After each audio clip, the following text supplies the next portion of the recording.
Okay, you ready to go? All right. I would like to call this January 14th, 2021 meeting of the Lafayette City Council to order. Let's stand for the flag salute. I pledge allegiance to the flag, United States of America, and to the republic for which it stands, one nation, under God, indivisible, with liberty and justice for all.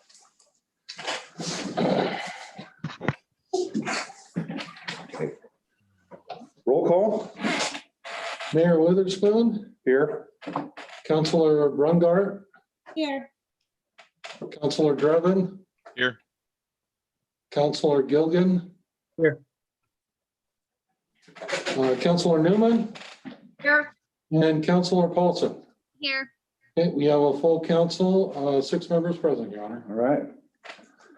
Fantastic. The next thing on our agenda tonight was the swearing in and oath of our new people on the council. I would like to, before we get to that portion, I'd just like to say that we're glad to have new folks on board, and Jim Drummond and Lee Gilgan. Congratulations, and glad to have Kayla back. And I'd like to thank Marie Sproul and Doug Cook and Chris Harper for their good work on the council for several years. We will miss them. We had a great team and got a lot of good things accomplished. I'm looking forward to working with the new team members and anticipate that we will get a lot accomplished as well. So there's been a hiccup as far as the taking of the oath, and I'll let Preston explain that. Oh, thanks, Your Honor. So as it turns out, a swearing in officially can only take place in front of a notary public. Zoom, like we're doing, is not adequate. So I, and it's all it does is it means that the individual counselors will need to come into City Hall. You were planning on doing that to sign your oath anyway, but you'll have to be sworn in at the same time. So you can come in tomorrow, anytime next week. Our Danny is our notary. She takes lunch from noon to 1. Otherwise, you can just come in or call to make an appointment. So everything's fine to proceed tonight, but unfortunately, we just can't do the swearing in by video. Okay. We have a time frame on that. When would you like folks to get that taken care Oh, of? just really before the next meeting would be nice. It's nice to do it next week, maybe, if you do, before people forget, you know. Right. Yeah. All right. Is that clear? We need to come in and get that taken care of. Okay, fantastic. All right, next is the report from the Yamhill County Sheriff's Office. Yeah, up front, if that's okay. Yeah. Yeah.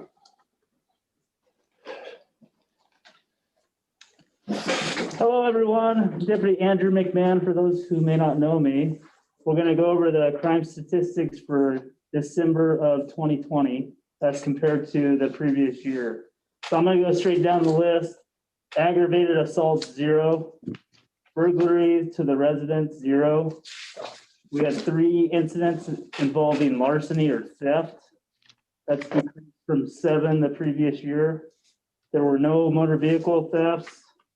No rapes. Other category is 0. Disorderly conduct, 0. Drug laws, 0.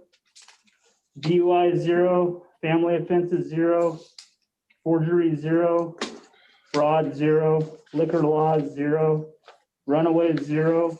Sex offenses, 0. There were 2 simple assaults as compared to 1 the previous year. So it's an increase in that. There was 1 case of stolen property, 0 the year before. There was 1 trespass or prowler incident as compared to 2 the previous year. There were 2 counts of vandalism, 1 the year before. In the other category, there are 5 reports that can be anything from warrant arrest to information type reports. And there were 5 non-reportable incidences as compared to 12 the year before. Is there any questions, concerns from the council?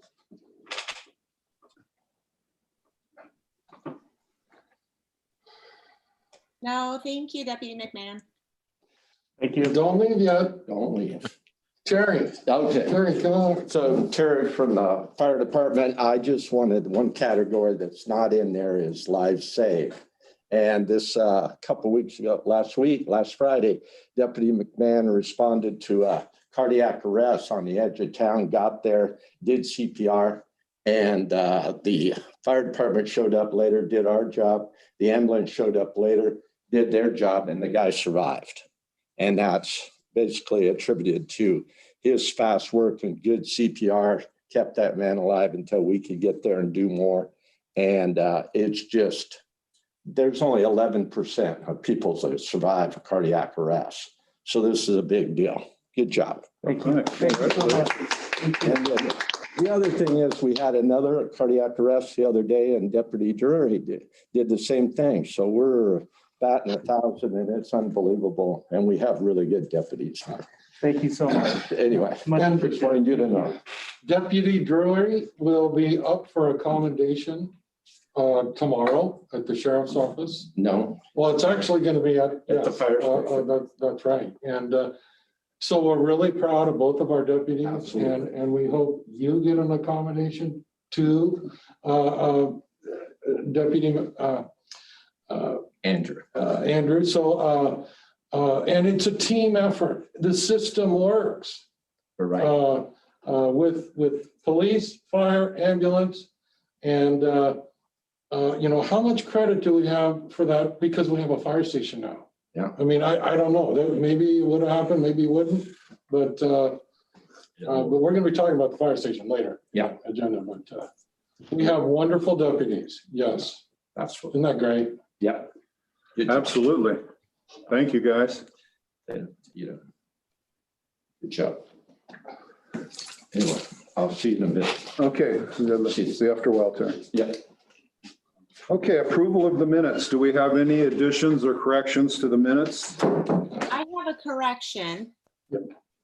Under citizen input on non-agenda items, it says Mayor Sproul and President Witherspoon read the attached public comments from Travis Johnson and Greg Goulart. There were also public comment that was read, that was sent in from Hillary Malcolmson. So her name should be added to that also. There is also a typo in section 10. President Witherspoon moved to, and then there's a superfluous O before approved there. Yeah, I see that. Thank you. I had one question on discussion items, section 11, regarding letter A, service line warranty programs. The paragraph explains some of our concerns about that, but I'm wondering if we need some type of a conclusionary statement at the end that says that therefore we have decided not to engage in this relationship. It doesn't succinctly say that. Do you guys feel like that needs to? Yeah, like it wasn't finalized. There's no closure. Yeah, I agree. Okay. Council agreed not to pursue the service line warranty program? Yeah, Correct. that would do it. Yeah. Does that sound okay with you guys? Yes. Sounds good. Yep. Okay, great, thank you. Anything else regarding the minutes of December 10, 2020? If not, do I hear a motion to approve as amended? I move to approve the meeting minutes from the council meeting held December 10th, 2020 with noted changes. I'll second that. Okay, it's been moved and seconded to accept the minutes. All in favor, please say aye. Aye. Aye. Any opposed? Minutes pass. It brings us to citizen input for our meeting tonight. And I would just like to say to everyone that we apologize for the awkwardness in being able to provide input into our meetings. We've asked to submit things in writing, some of which will be read to you this evening. We do want your input at these meetings. It's just obviously awkward right now due to these bizarre circumstances that we're all living in. So we are working to improve this process. And I will guarantee you that by next meeting, by February's meeting, there'll be a very clear and efficient process so that citizens can provide input at this point in the meeting, okay? With that being said, we have had some citizen input this week, and I'm going to turn it over to Christine to share some of those things with us. Thank you, Mayor. Yeah, so we did receive a few emails of from citizens who specifically wanted their public comments to be read out loud, which we're absolutely happy to do. Almost all of them included comments that pertain to specific agenda items. So I've taken each person's email and I broke it down. So if they were making comments about something that's not on the agenda, I'll read it right now for the citizens' input on non-agenda items. And then if later on they had comments that pertain to an agenda item, I'll read those ones when we get to that specific agenda item. That way we're consistent with the meeting format and how we would have them make their comments if they were here in person. So as far as non-agenda items, this one comes from Greg Goulart, P.O. Box 1077.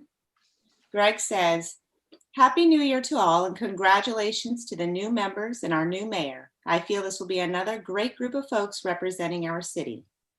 Since I'm writing this on Saturday and this is being read on Thursday, I'm hoping by now I have sent and that you have all received and read my email correspondence with Captain Ray of the Yamhill County Sheriff's Office.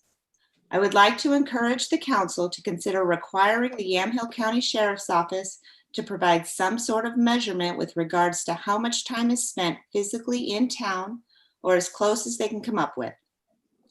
As you read in my correspondence with them, they claim to have no way to measure anything Lafayette related, in town or not.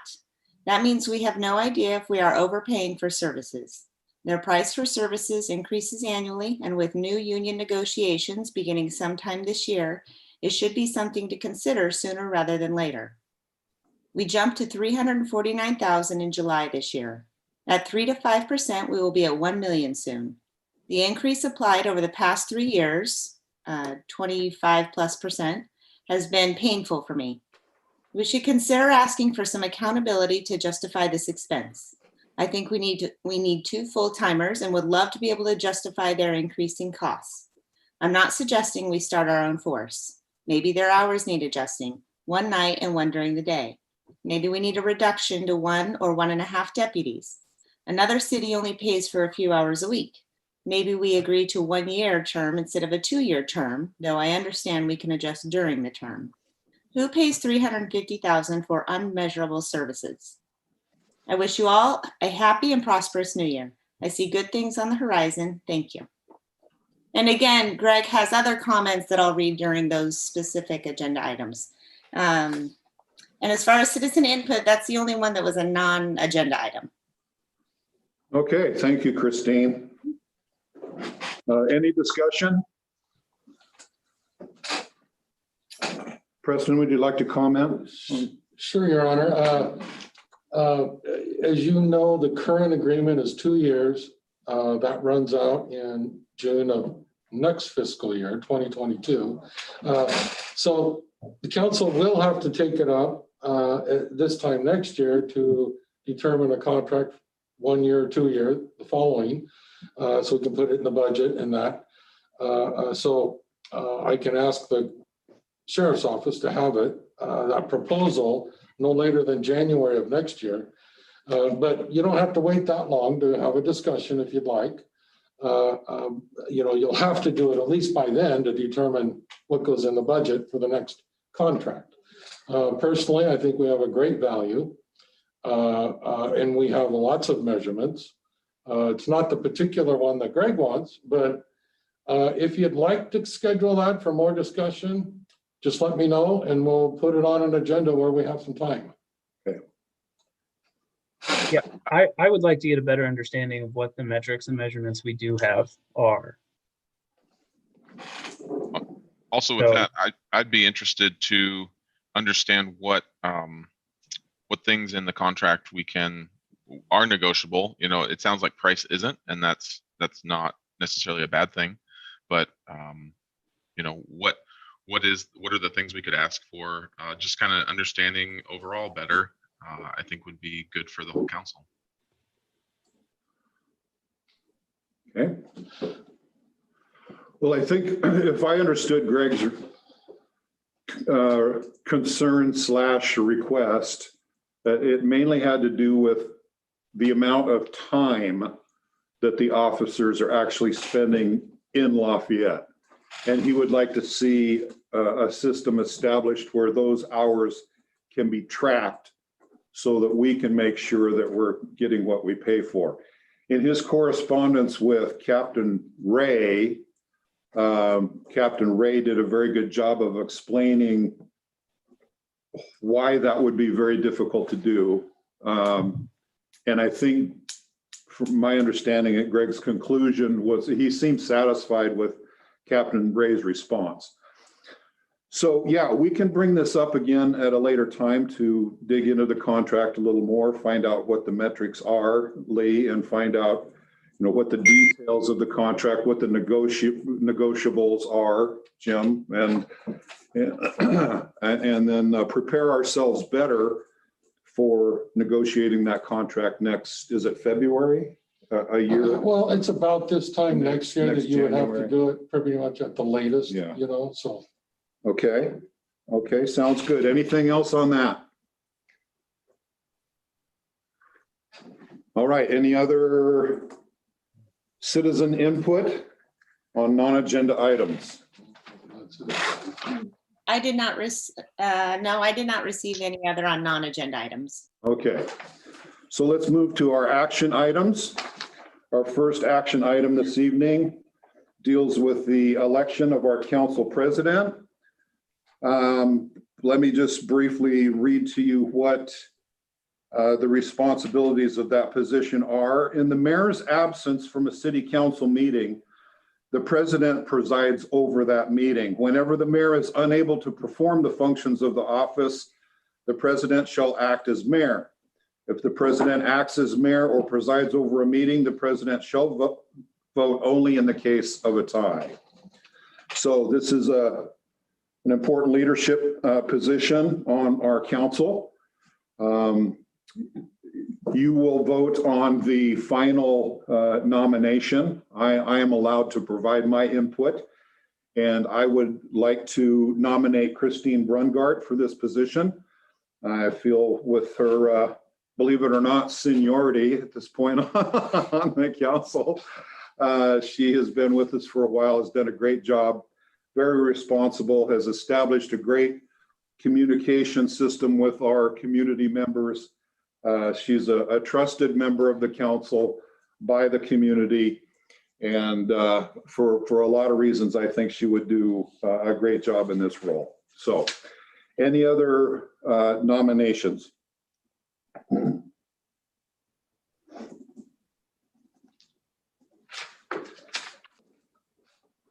Any discussion? Do you want to do the job, Christine?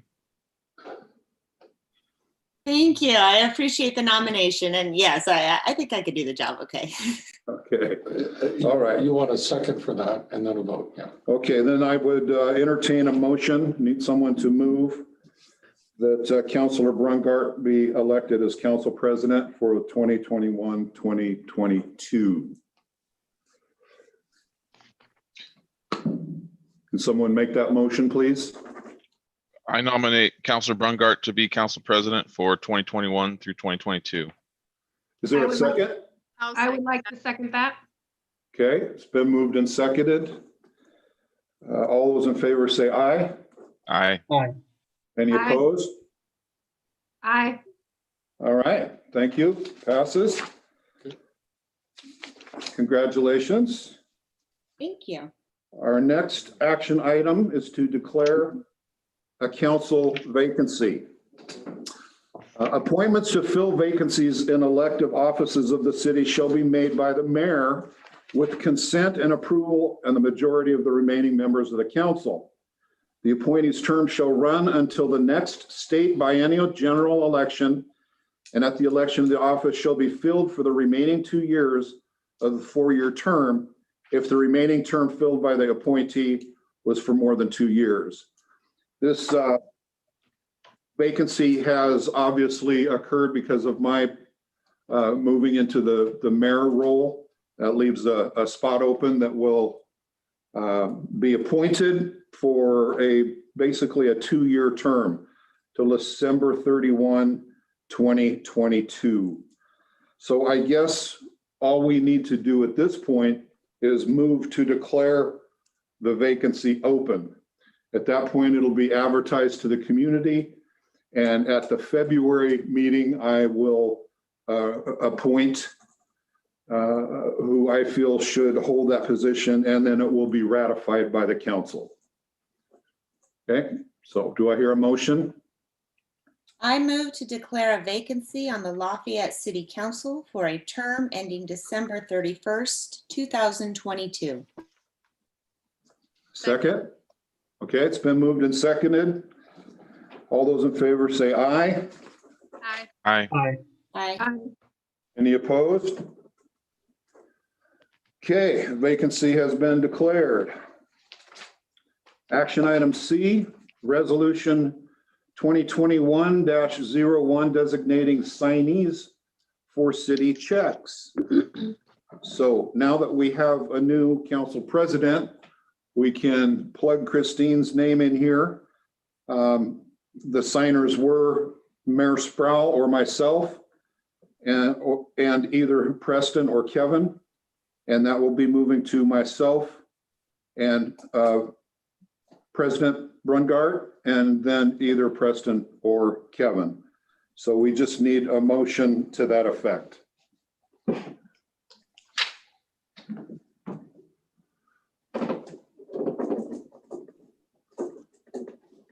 I feel like I shouldn't make the motion. Probably not Christine, no. Sorry. I move to approve resolution 2021-01 designating signees for city checks. I'll second. Thank you. It's been moved and seconded. All in favor, say aye. Aye. Aye. Any opposed? Thank you. Action item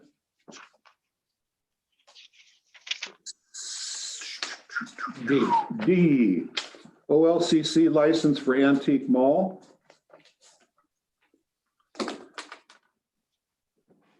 You've had a chance to look at this, so let's discuss this for a moment. Preston, anything you need to let us know about this? Well, Your Honor, we do have Mr. Taganisi, is that correct? Are you there with us, Norm? I am here with you. Hi, Norm. Yeah, Norm is the applicant. He runs the antique mall, the Schoolhouse Antique Mall, and this application is for off-premise sales. So there's no consumption, but he's able to sell wine of the valleys, and you don't actually, the council doesn't actually approve this. What you do is endorse. We don't do any background checks. We don't do any of that. But the OLCC likes input from the local government. So So we're basically giving our blessing for this. correct. You're endorsing that Yeah, for okay. off-premise use. Yes. All right. You guys got any discussion on this? I think it's a great thing. Personally, I would love to see the wine community become more involved in our city. And I think this is, personally, I think it's a step in the right direction. People come here from literally all over the world to experience this wine country. And it just stands to reason that our antique mall, as busy as it is with tourists, having local wines available would be a very positive thing. So I agree.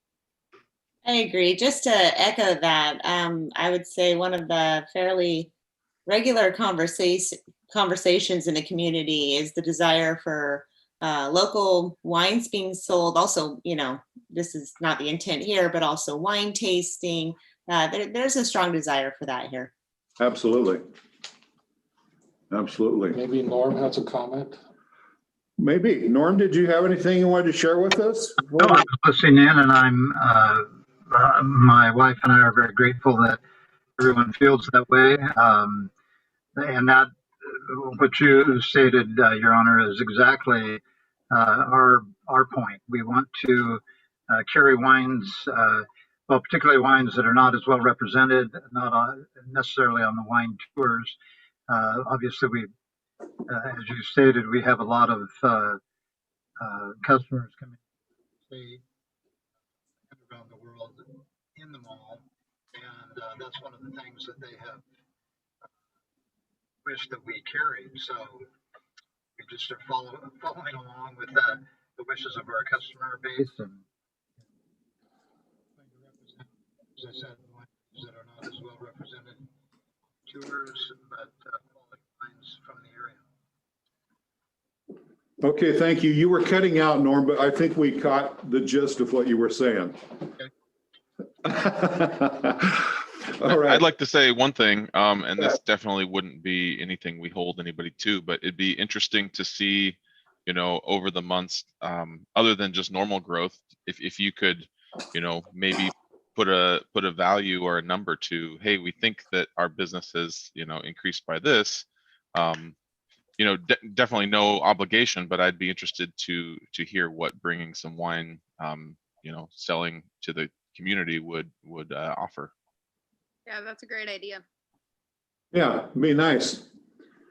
Maybe a few months into the future, 6 months or so, you could come back and let us know how that's working out for your business, Norm. Oh, definitely, and we will be tracking that as we do several elements of the business, both the mall and Groovy Mart next door. And so, yes, we'll be glad to do that and share that with you. Thank you. Yeah. Okay, sounds good. So could someone move to endorse, please? I move to endorse the off-premise liquor license application for the Lafayette Schoolhouse Antique Mall. I move to second that. Okay, it's been moved and seconded. Any further discussion? All those in favor say aye. Aye. Aye. Aye. Aye. Any opposed? Okay. Good luck with that, Norm. Okay, thank you very much. Welcome.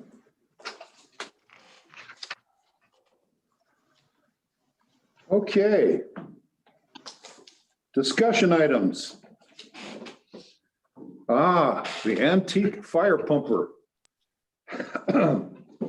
It's generated a level of interest in our community the last week. Was there any public comment, Christine, that you needed to read to us about this? Yes, this was actually the one that brought, I think, the most comments. I just want to start, before I read those, I just want to say it is clear that our community is very passionate about our history, and there's a deep desire to maintain Lafayette's history and honor it, just to start. So there's 3 comments here. The first one comes from Greg Goulart, PO Box 1077. Greg says, regarding the antique pumper, the council considers the fate of our antique water pumper. Each year it is decided to leave it in the care of the Oregon Fire Services Museum. It has been housed with them for over 25 years. It appears the city staff is suggesting that it might be time to consider a permanent home. I encourage the council to reject giving it away or finding a permanent home for it outside of Yamhill County and continue to loan it to the Fire Museum for another 12 months. If we eventually consolidate into a fire district, I suggest there may be a place to display it along with other county antique fire equipment at some point. Regarding the wall covering of this pumper that was added to the lobby, it was and is a great idea and looks very nice. Thank you, Chief Lusich. I think adding a few photographs of our pumper would enhance this great wall. The second comment comes from Hillary Malcolmson, 915 Grant Street. Hillary says, I would like to share my feelings on the fire pump. I urge council to take the time to evaluate and investigate options. Asking a few community members to form a short-term committee to come up with ideas for both retaining or selling the pump would make sure the community is heard. I strongly believe that selling it should not be a quick decision. Travis Johnson from Market Street says, I am in favor of retaining city ownership for future potential local display of any historical pieces of equipment, preferring not to entirely release ownership. Those are the 3 comments I received on that topic.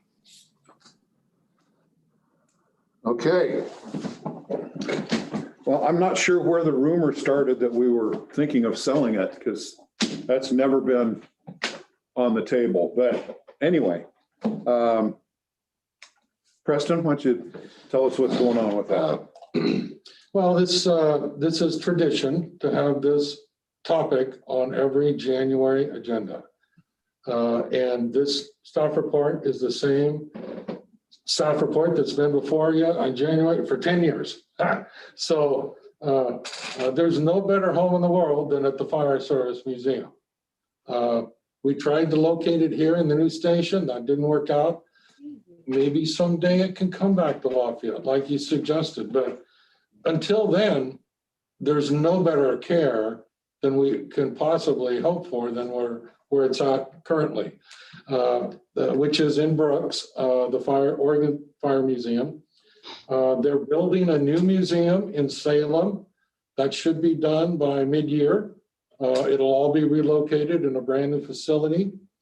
We'll take some time, Terry will, to make sure it's all roped off correctly and cared for again. So selling this would be horrible. No. And giving it away or something. No. Nobody's ever suggested that.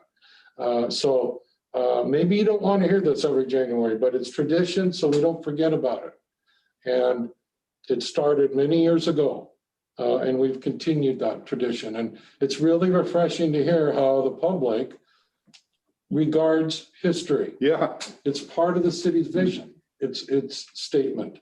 And we've done a lot to promote our history in Lafayette. And someday that might have a home here in Lafayette. Okay. Well, any other comments or discussion regarding this matter? There's no action that we need to take as a council. Oh, go ahead. Sorry. I think that part of the discussion came from the phrasing of it may be time to consider a permanent home for the pumper. That was in the agenda items. The way that describes it does leave it open for interpretation as to what you mean by that. So I think rephrasing that is very important for the citizens. They want to know that giving it away or finding a permanent home elsewhere isn't really on the table. So I think rephrasing that is very important and communicating that to the citizens. Okay. So I had another comment. After looking through the agreement that is now 25 years old and just has continued to be approved. It's kind of an at-will contract where we can say, no, we want it back, or the museum where it's at can say, hey, you need to come get your pumper. So it's great that it's housed, it's taken care of, it's protected. I think probably the insurance that the city pays is a very small amount considering the care it gets.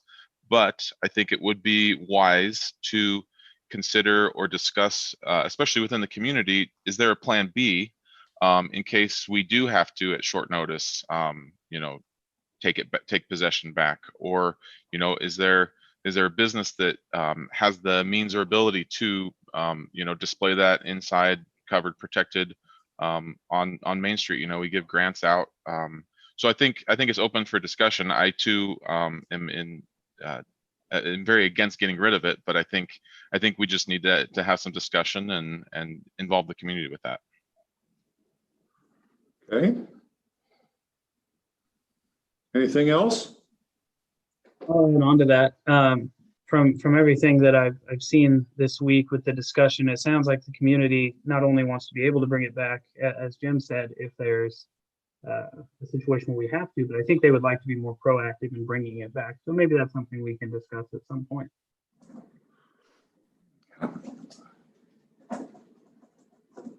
Yeah, I think we're all in agreement with that. We were really wanting it to be in the new fire station, but when the budget turned out the way it did, there just wasn't enough room. So that didn't work out, but we'll continue to brainstorm, see if there's something in our community, a way to have it displayed here. But for now, it's nice to know that it's in a good home and it's safe. Okay, so, okay, anything else on that? All right, let's go to 10B, discussion items, urban renewal feasibility study. Elaine, are you with us?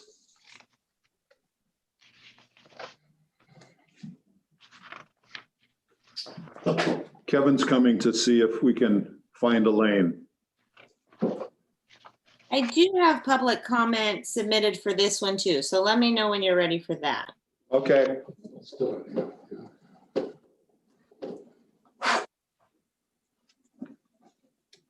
There she is. Hi, Elaine. Hello. Kevin's coming to see if we can find Elaine. Whoa. You have public comment That submitted. sounded like you. It was, but it was delayed from like Yeah. 30 seconds Yeah. ago. That was weird. Don't mute it, so I don't know where that came from. Okay, Christine, how about, let's hear from Elaine first and then give the public comments at the end. How's that sound? Sounds great. Okay, Elaine, take it away. Thank you. So you are ready for us to do our presentation of the urban renewal report, right? Yes. I am going to attempt to share my screen with you.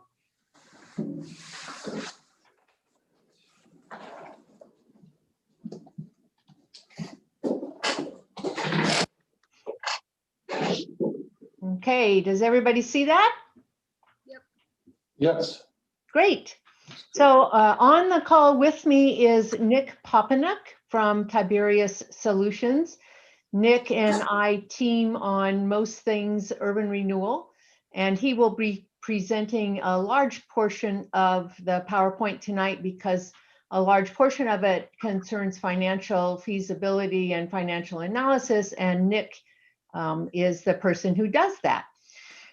I understand we have a couple of new city councilors, so we are going to review just a little bit of what we did at the prior meeting where we gave an Urban Renewal 101 to go through some very basics of how urban renewal works. And then we are open to any questions about that at any point in the presentation. So I can see not all of you, I don't think, on the side of my screen.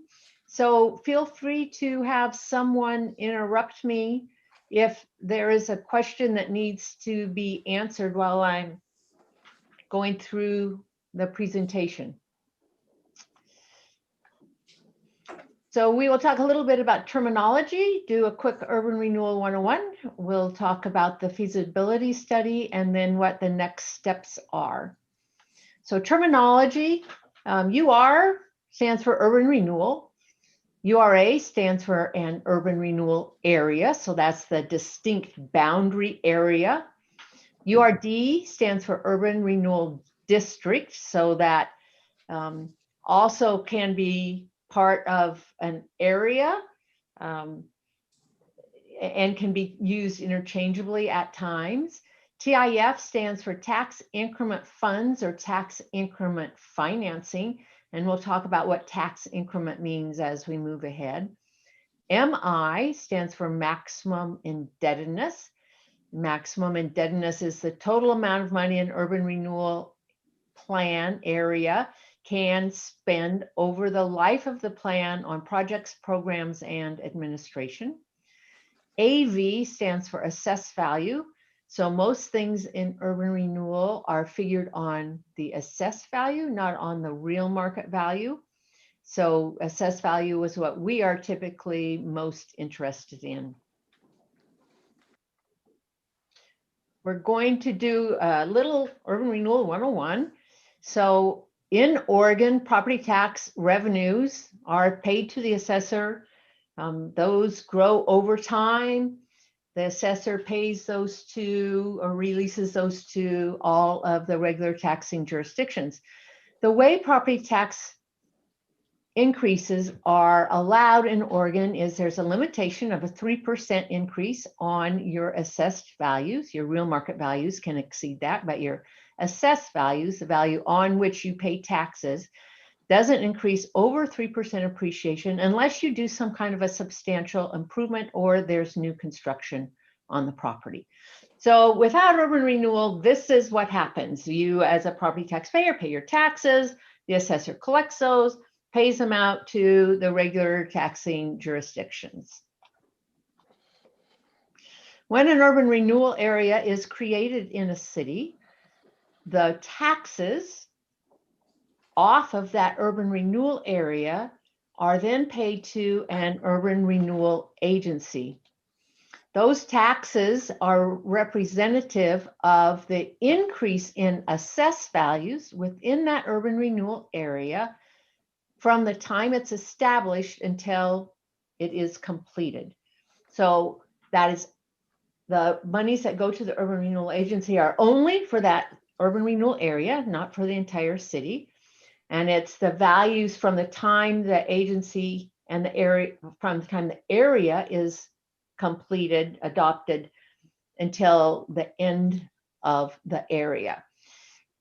The other property tax revenue off of what's called the frozen base, which is the value of the property at the time it's put into an urban renewal area, continue to flow to all the different taxing jurisdictions. So they don't lose that value at the time that an urban renewal is established. What they do lose is the increased assessed value, the taxes off of that over the life of the urban renewal area. This shows that concept in a little different format. It shows at the far left an urban renewal area being established, and at that time the assessor establishes what the total assessed value of that area is, called the frozen base, and all the taxing districts continue receiving their taxes off of that frozen base. That increment represents the increased assessed value and the taxes off of that over time. You can see that it starts out very slowly because a lot of times it relies only on that 3% growth that happens organically through our tax system.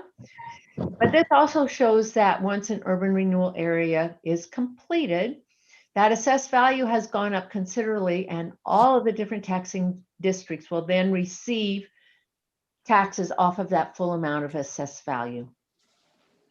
Are there any questions so far? No, this is great. Thank you. We sometimes get questions from city councilors who aren't familiar with urban renewal or tax increment financing about why is urban renewal better than us just setting aside a fund of our own? And urban renewal is better for you because the city's tax rate is only a percentage of the overall tax rate, and this is the permanent levy tax rate. When you establish an urban renewal area, you capture that entire permanent rate levy tax rate. So you get the taxes that normally would go to the county, to the 4-H and extension, to the city itself, to the school district, community college, and education service district. The important thing to understand for most taxing districts, it's that straight line of local property tax revenues go to the taxing district and they have their expenditures. For the schools, it looks something more like this, which is very confusing. And the best way to explain it is schools are funded through the state school fund. The state school fund establishes the legislature establishes a per pupil funding amount. Your school districts get paid for how many students are in their schools based on that per pupil funding amount.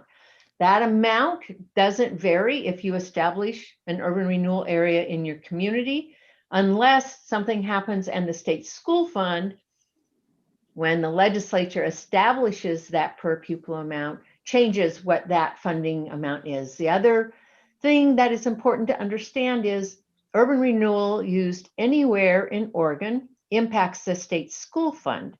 So whether or not you have urban renewal in your community, that state school fund has impacts from urban renewal. The legislators know that, they understand how all of that works, and they do what's called backfilling, which is using other funds to replace any property tax revenues that they don't get due to urban renewal. So your schools will get the same amount of money based on the amount of students and that per pupil funding amount. There are limitations in Oregon on urban renewal for populations, cities with under 50,000. You may have up to 25% of your assessed value in urban renewal and up to 25% of your acreage. Once you have an existing plan, it cannot be increased by more than 20% of the original plan acreage. So if you have a 100-acre plan, you may never increase it over 120 acres, no matter whether you take some acreage out of your existing area. That's just a flat limitation.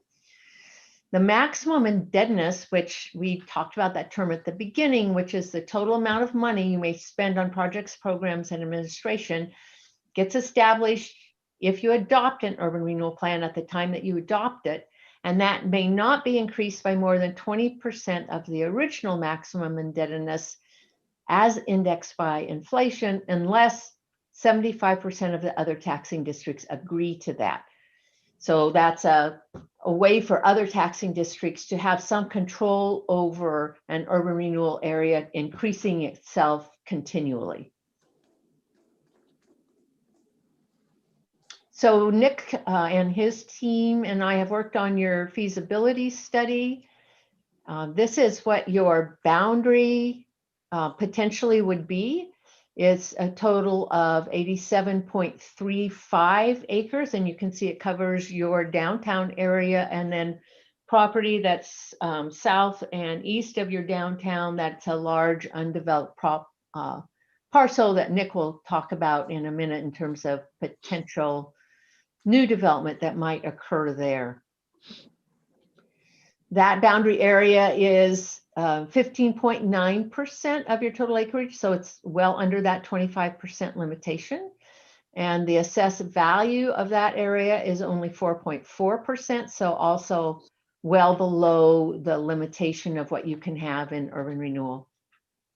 I'm going to let Nick start from here to talk about his financial work and what he goes through to develop the forecasts that were in the feasibility study. Okay, thanks, Elaine. So Nick Popenook, Tiberius Solutions. I've been doing public finance work in Oregon for, I guess, maybe 14, 15 years now. and have done dozens of these urban renewal projects, almost exclusively partnering with Elaine on these projects. So we've been to quite a few of these meetings together, although all virtually in the past year now. When we're doing a feasibility study like this and forecasting tax increment finance revenues, the first step is figuring out what the assessed value of the potential boundary is. As Elaine showed that on the last slide, it's right around 10 million. And then forecasting how much we think that assessed value is going to grow into the future. A good point of context for understanding how much growth we might expect in the future is looking at the city and countywide historical trends. And so we can see here data that the county assessor provided us going back to 2007, which predates the Great Recession time period. And we can see the growth in value both citywide and countywide. We see that the county over this long period of time has seen average annual growth of a little over 4% per year. And as Elaine mentioned previously, anything above 3% can only be achieved by new construction or redevelopment that goes on inside of a community. The city of Lafayette has seen even higher growth than that over the same period of time. So we're looking at an average annual growth rate of 5.3%. So the city has been outpacing the county over this period of time. This slide takes all those numbers away and just shows you what those trend lines look like. And so again, you can see the blue line of the city outpacing that green dashed line of the county. That county line, however, has been more sort of slow and steady, whereas the city line has had a little bit more ups and downs to it and can be more volatile. And then this again is showing the same information, but this is showing the percent growth each year. And here you can really see the volatility in the city compared to the county. So in those early years, we can see that the city was experiencing double-digit growth in terms of percent growth in assessed value. All of that, again, was before the Great Recession. Once that happened, you can see the growth rates, both countywide and citywide, taking a significant hit. And there was even one fiscal year in which the city experienced a drop in assessed value. Oregon's property tax system makes assessed value pretty resilient because individual properties can only grow by 3% per year, but their real market values can grow by whatever the market does. That tends to provide a really large cushion between real market values and assessed values. And that means during recessions, it requires a really severe drop in values before you see most properties experiencing a drop in their taxable assessed value. And you can see that during this entire time period, there was never a severe enough recession that happened at the county-wide level, but that there was 1 year where it happened at the city-wide level. Since that point in time, since sort of the depth of the recession, and you'll notice that the years being shown here show 2013, and you might think to yourself, hang on, wasn't the recession over well before then? That's true, but there is a sizable delay between when things happen in the real world and when they're noticed and picked up by the county assessor, and when that is reflected on the tax bills that go out and the taxes that are then paid and received by the city or county. So that represents the lowest point, that 2013 year. And since then, it has again rebounded to be fairly strong, steady growth, hovering right around 5% for both the city and county over the past several years. So that was all context for what we were thinking about when it comes to our future projections for this area. After talking with city staff, we agreed that most of this area probably should be more conservative than those city or countywide trends, long-term trends for growth. When we're looking at the properties that are already developed on both sides of 99W, there's not a whole lot of new development potential there, though we do anticipate that over the years, there likely will be some additions or maybe some redevelopment. So for the most part, we've assumed baseline growth of 3.5% for this area. That it shows a 3% appreciation for most properties, and then that extra 0.5% is enough to accommodate the occasional new project that might pop up in that area. But on top of that 3.5% baseline growth, we also looked at that large 48-acre vacant property that's at the southeast edge of town. And after talking with city staff, we estimated that there would be roughly 190 single-family homes that could be accommodated on that land. That's not all going to develop overnight, but we think between now and the end of the decade in 2030, that level of development could take place there. And we assumed a real market value of $300,000 per home. Once we do the arithmetic on that, that adds up to about $57 million of new construction value. Not all of that does go directly onto the tax rolls. So if we were doing a longer presentation, we'd get into the details, but ultimately we anticipate that would be roughly 30 some odd million dollars of assessed value, taxable assessed value that would come on the tax rolls. And when we combine that assessed value with the 3.5% slow and steady growth that we're forecasting for the other properties here, we wind up with about an 8% average annual growth rate for this whole area. So we are expecting that this area, when you look at the slow and steady growth of the existing properties, plus anticipated subdivision development on that vacant property, it would be a very strong performer and would outpace what we have seen in terms of growth rates, city and county wide, over the next several decades. So that was all our growth in assessed value. We then multiply that future growth in assessed value by the permanent property tax rates that apply to the area, and that gets us our annual tax increment finance revenue. That's the cash flow, the lifeblood of a potential urban renewal area. We forecast that revenue out for 30 years. It's worth noting that urban renewal is a long-term tool. This isn't something that folks usually create and then put to bed 5, 10, even 15 years later. But these urban renewal areas traditionally last 20 to 30 and even longer in terms of the number of years. Over 30 years, we forecast we'd have $19.3 million of tax revenue that the urban renewal area would receive. From that tax revenue, we forecast that the area could support a maximum indebtedness of $16.7 million. The difference between those two numbers is that we assume later in the life of this urban renewal area, it might, rather than just spend the money as it comes in, might look to do some borrowings, either through a bank loan or through the municipal bond market. And if you incur debt, then you're going to need to pay interest on that debt. And that means that a portion of your tax revenue isn't going directly to pay for projects, but it's paying for interest on the loans you've incurred. So that gets us to our $16.7 million maximum indebtedness. That figure, by law, the way that the statutes are written, is stated in nominal dollars, year of expenditure dollars. So a lot of those dollars are coming in 10, 20, 30 years from now. And in real terms, $1 30 years from now is worth a heck of a lot less than $1 today. So in order to better understand what that means in terms of its true financial capacity, we account for inflation, adjust that figure back into today's dollars, and we show that this urban renewal area would have the capacity to fund $9.9 million worth of projects in today's dollars. Again, urban renewal is not some silver bullet that provides all of this funding miraculously upfront on day one. It works by slowly growing the tax base over time. So you can see on this table the amount of that capacity that would be available in 5-year chunks over time. And this shows relatively humble amounts in the first 5 years, but then we are growing into more significant number of dollars for projects. It peaks out in that year 16 to 20. And again, that's because we've assumed that you would borrow a sizable amount of money at the end of 20 years. So you'd be doing all of your debt in the first 20 years, funding all of your projects during that time frame.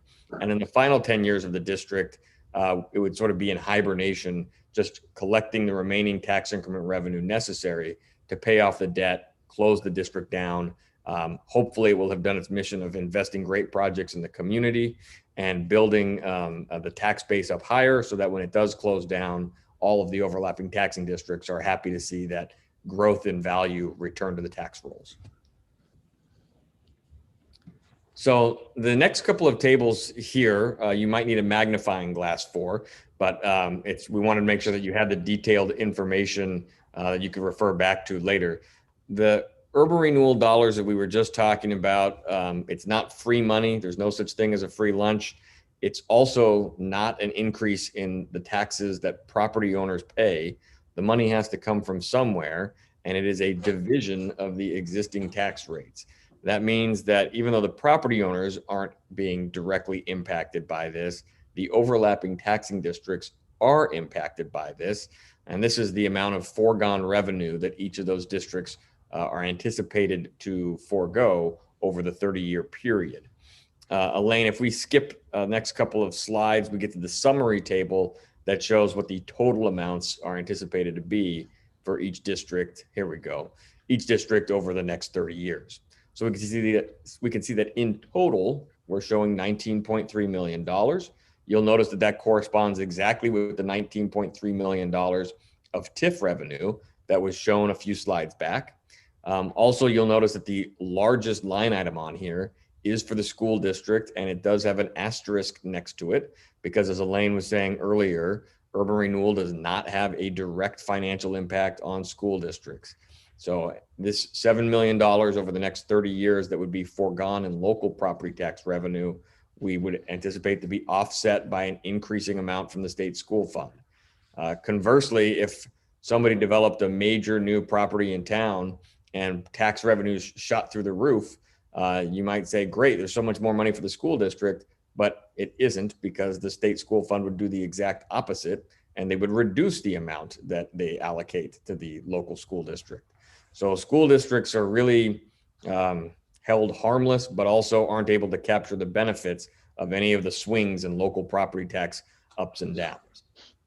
You'll notice that beside the school district, by far and away, the other two largest jurisdictions to be impacted are the city itself and Yamhill County. Though I would say that the $6 million impact to the city budget is likely a larger share than the $4 million impact is to the overall county-wide budget. When you're looking at these tables, this really gets to one of the key questions for any city that's considering urban renewal, and that is, are these foregone revenues that you're seeing for your own general fund and for the other taxing districts, are these foregone revenues worth the list of projects that you could invest in the area and the positive impacts that that would have on your community? And that's kind of what you're looking at when you're deciding whether or not to invest in urban renewal. And I think Question, Nick. Oh, go ahead. Yes. I noticed on the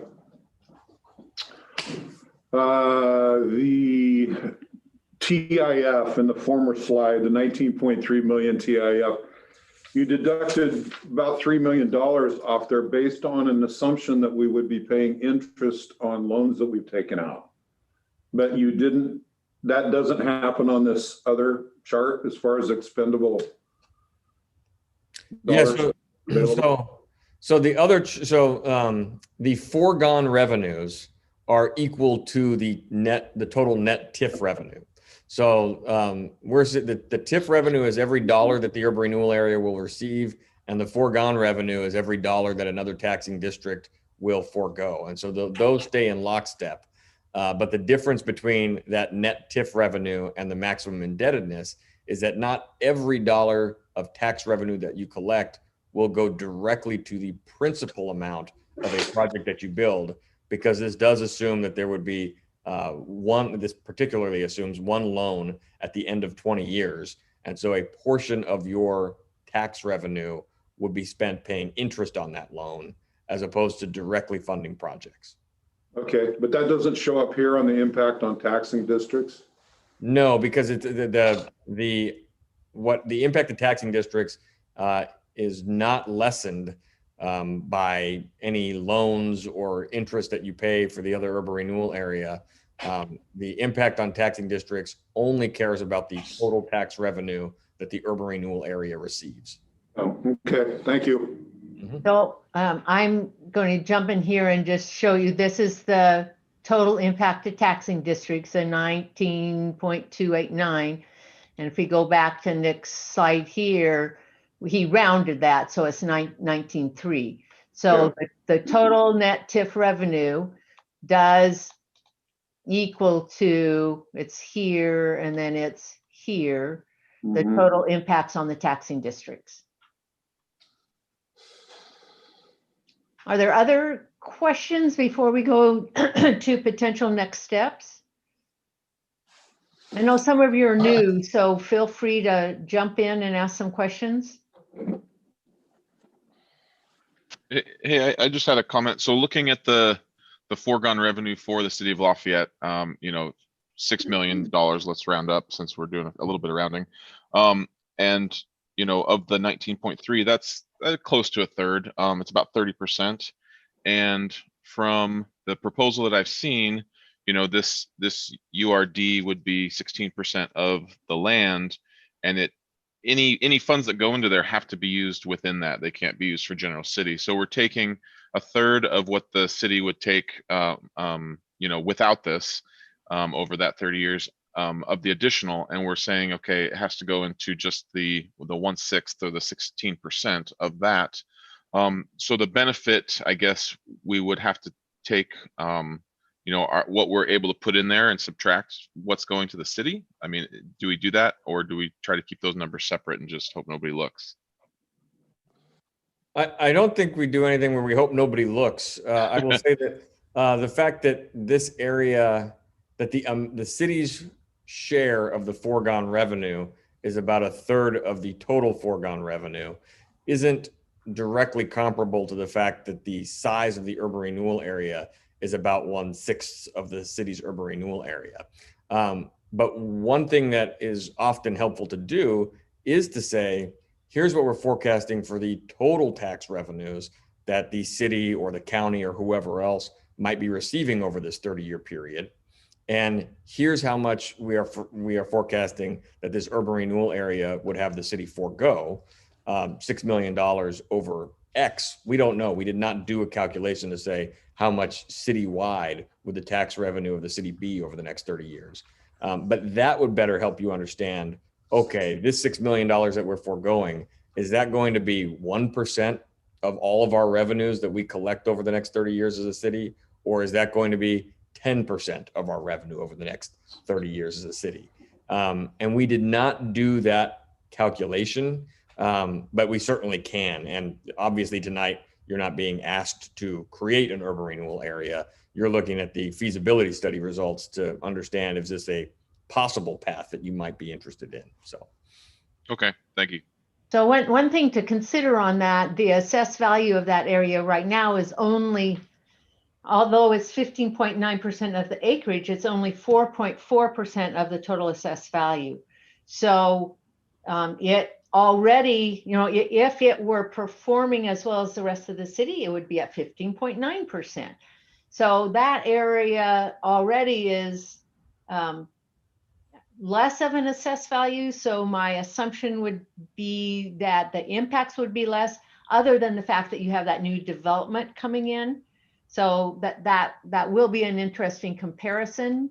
But a lot of times you can look at these numbers and see that the actual impacts will probably be less. And the other thing to consider is when you look at this, the city is foregoing $6 million, but they're getting almost $3 million to use within their city. So you are more than tripling the amount of money that you have to invest within your community if you didn't have an urban renewal area. Does that make sense? Yeah, that does.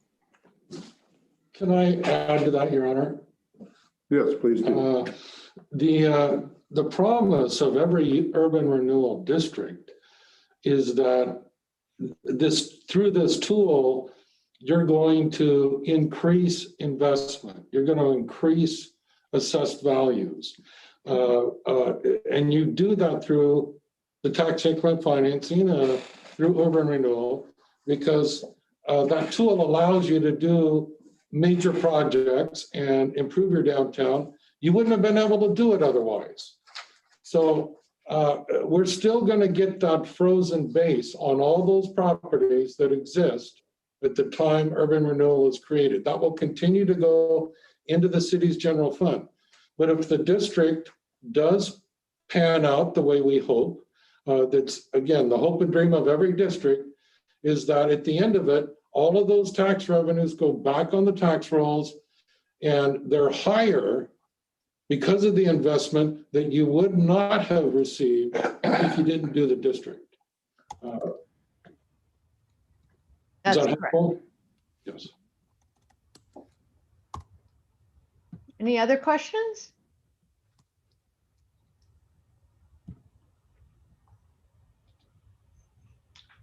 we'll talk about what your next steps might be. And again, I don't know the process for whether you're going to make that determination tonight or later, but the first step is to determine if you want to proceed with forming an urban renewal area. If the answer to that is no, then the rest of the steps are irrelevant. If the answer is yes, then your next question is, do you want a consultant's assistance in preparing the official documentation? The documentation is pretty technical, and I can't say I know of a city in Oregon who's ever done it on their own. Maybe Eugene, I don't know. But typically cities do hire consultants to prepare all the documentation. You have to establish an urban renewal agency, and that's something a consultant can help you with. You have to decide on a public input strategy. In COVID, getting public input is much more difficult. We've been working with cities despite COVID, and so we have ways of working with cities and getting public input, but it's not as easy as holding an open house, which is a lot of what we used to do. You have to prepare an official urban renewal plan and report. These are documents that are specified by Oregon statute, so there are specific things that have to be included in those documents. And in that process, you decide on what projects you want to do and the timing of those projects. Once that is completed, you go through a public approval process. The first step is taking it to your newly formed urban renewal agency for review. And then the agency either recommends to stop at that point, or hopefully not, that hopefully they recommend to move it through the public review process. That process includes going to the Planning Commission for them to review the document for its conformance to your comprehensive plan. You have to consult with the impacted taxing districts. So that includes sending them all a letter and letting them know what the potential impacts are and giving them a minimum of 45 days to respond to you. You have to give a presentation to the county. They don't have to formally approve the document, but you do have to take it to them to review. And then you have to go to the city council, have a hearing, and adopt a non-emergency ordinance.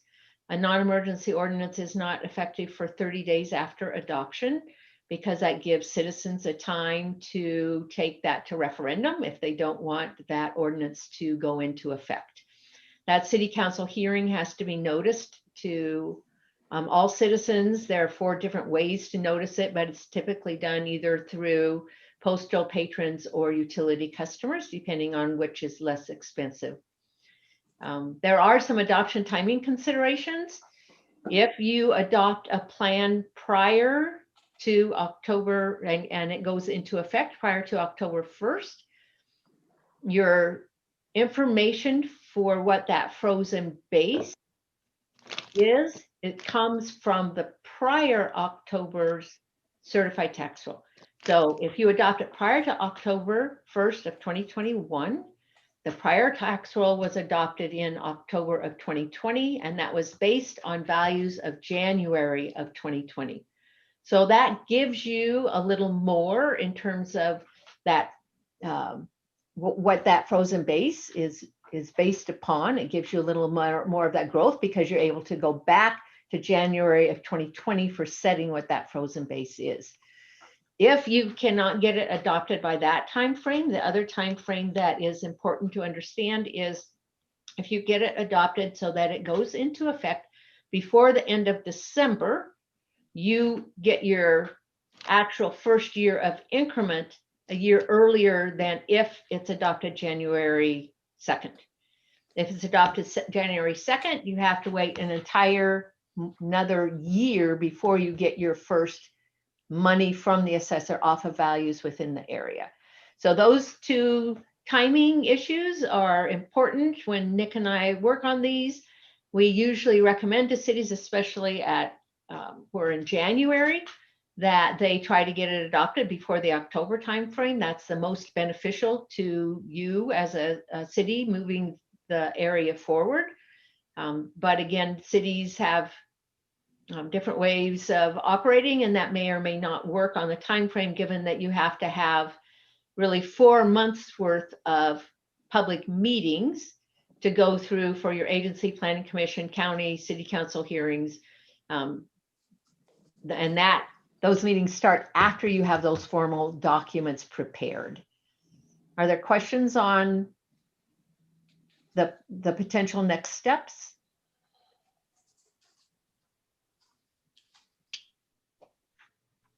So it sounds like the whole process in its entirety to adoption, implementation, 8 or 9 months. Did I add that correctly? 9 months would be a maximum. A lot of times they're about 6 months. On this, you've done a feasibility study, so you have a boundary established. Nick's already done the financials. So really what will drive how long this takes is what kind of public input do you want on this before you move forward. We could just take the feasibility study and start moving forward and identifying projects with staff. Usually that includes some input from the community on what those projects are and what the priorities are and what the timing is. Sometimes in smaller communities, the people who give input is a pretty small group, and that may actually be your city council. There may not be a handful of other people who want to be involved or can be involved. So that would be the thing on your plan that would make it either take a longer time than 4 or 5 months, or around 4 or 5 months if you didn't have a lot of public input. What Well, is as far- the average cost for a consultant assistance in helping with the official documentation? I think we put in our feasibility study 35,000 to 40,000, and that is what our average cost is. And that again depends on how much public input you do, and if we're doing surveys online and evaluating surveys, or going to virtual meetings, or preparing flyers or handouts. So that is really the maximum. And in smaller communities, it can go lower than that. But I always hate to tell a community a smaller number and then come back and say, well, what you want to do is really going to cost a whole lot more. And then they're never happy with me. They're much happier if I tell them what the outer range is, and I tell them, hey, we really can do that for you for less money, or we've come in under budget. So our typical is 35 to 40. Okay, thank you. In our packet, I think it uses the figure 25,000. Depending. That's what I thought, and that's why I wanted to verify. Yeah. And I think I noted when that packet came to me that number might be higher, and maybe somebody didn't catch that note. It could be 25,000 if you don't do a lot of public input. And the contract that Nick and I have with you on the feasibility study, we are not going to use up all of the money on that contract. So there'll be some money left there that can be attributed to another contract. Perfect. So I have a few comments and maybe some questions in there too. I definitely see urban renewal areas and districts as a positive thing. I think it would be really good for the city of Lafayette. I did have some conversations with Preston earlier this week he helped me understand a little bit too, since it's new to me. But it became clear to me that the main driver for this is the new development. So we'll get the 3.5% from that kind of the whole area, but the extra comes from that new development. And as far as I'm aware, at least what it said in the packet, that's a few years out from necessarily materializing. I'm not saying we would want to wait until it starts to materialize to get this set up by any means, but then you also mentioned there's kind of, I'm going to call it a look back for a lack of better words, but kind of an 18-month look back from where, when you form it, if you get it in before the deadline, you actually get the values back close to 18 months. So, we wouldn't want to wait to form this until after a lot of development in that southeast area has happened. because we would lose out a lot of that incremental taxing. So, I think we would want to definitely make sure it happens by then. And if we say, hey, we're going to wait until they get the permits going, and then we know we just got to get in gear and get it done, we still wouldn't miss out on that. My concerns for kind of rushing this and saying we need to get it done this year would be first, with COVID, it does prevent a lot of the public from giving their input, where they could come to a meeting and say, hey, I want this and this. I would like to hear what projects the public has, whether that's in a formal meeting like this, whether that's on online forums, or that they input personally, through City Hall, whatever. I think there should be more than just a couple weeks of that. And then the third concern I have is with the boundary size. We definitely want to include downtown, the downtown district. I think that's what needs the most improvement. We definitely want to include, the southeast area that's being that is underdeveloped and will bring a big chunk. The area south of 2nd Street, along that main street area, we've got a park, we've got the community center. That's all zoned. Most of that block is residential commercial. It's right next to our commercial downtown. I would like to, see some numbers, whether that's something that I have to look at tax rolls myself and crunch or whatever on what that would add. I know that it would add some value to that, but it would also allow us to make improvements to that, either park improvements or the community center, or just around, that would make the whole downtown experience better. So far, I haven't seen any negative impact to including more area. I definitely love to hear if there are downsides to including a little bit more area, not necessarily just throwing everything out there and saying we have to hit that 25% mark. I know that's not the intent, but I would like to understand, hey, what if we did include a little bit more area? Would that make it easier or harder to really realize that those gains in the value for our long-term, city health? Sorry, that was kind of long and run on, but I wanted to get those couple points out. Can I jump in there? So the practical implementation steps are, for tonight, the council to basically agree in concept to move forward. The next steps, as I put in the staff report, are to budget for the project next year, get a proposal from Elaine for the work. Once the new fiscal year starts, council awards the project, we get it done in 6 to 9 months. We meet the October deadline of 2022. All of your concerns, Councilor Drevin, of council input and adjusting the boundary, that all takes place in final form during that significant public outreach and final determination of the boundaries in the implementation phase. So this is still conceptual. I read Greg Goulart's comments. He had 2 comments. One of them was to extend the right of way there down Madison to Terry Park. I think that's a great idea. Your comments, Councilor Drevin, about the other area, those can all be taken up. But so the real question for you tonight is, do you want to wait on moving forward until you feel better about that, or take care of that in an implementation phase? Again, it's going to be 6 to 9 months. There's a lot of outreach that's done in that period. And that's when the district boundaries get formed in final form. Yeah. My concerns weren't necessarily to hold up tonight. I did want to let the rest of the council know, some of my thoughts, and definitely the public that's watching this. But I think if that's part of the implementation, we definitely should make sure we take advantage of that process. And if can I ask a question as well? I'm directing this towards Preston because I feel like he may have a more thought out version of this, but what kind of effects are we looking at to the businesses in that area? Well, the ultimate result of the projects, which we don't know yet, but the project is going to increase investment in downtown. Changing the zoning of the I to more housing brings people downtown.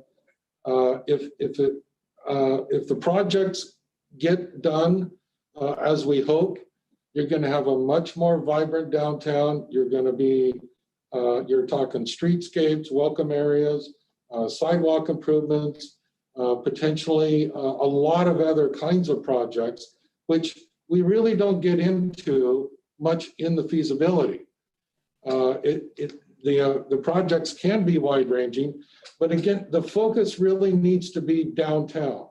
We don't want to stretch this cherry stem it out on Bridge to take in significant street improvements. No, this should focus on downtown, how to bring people downtown, how to enhance the infrastructure, the walkability of it, and urban renewal is the best tool in the world to accomplish those objectives.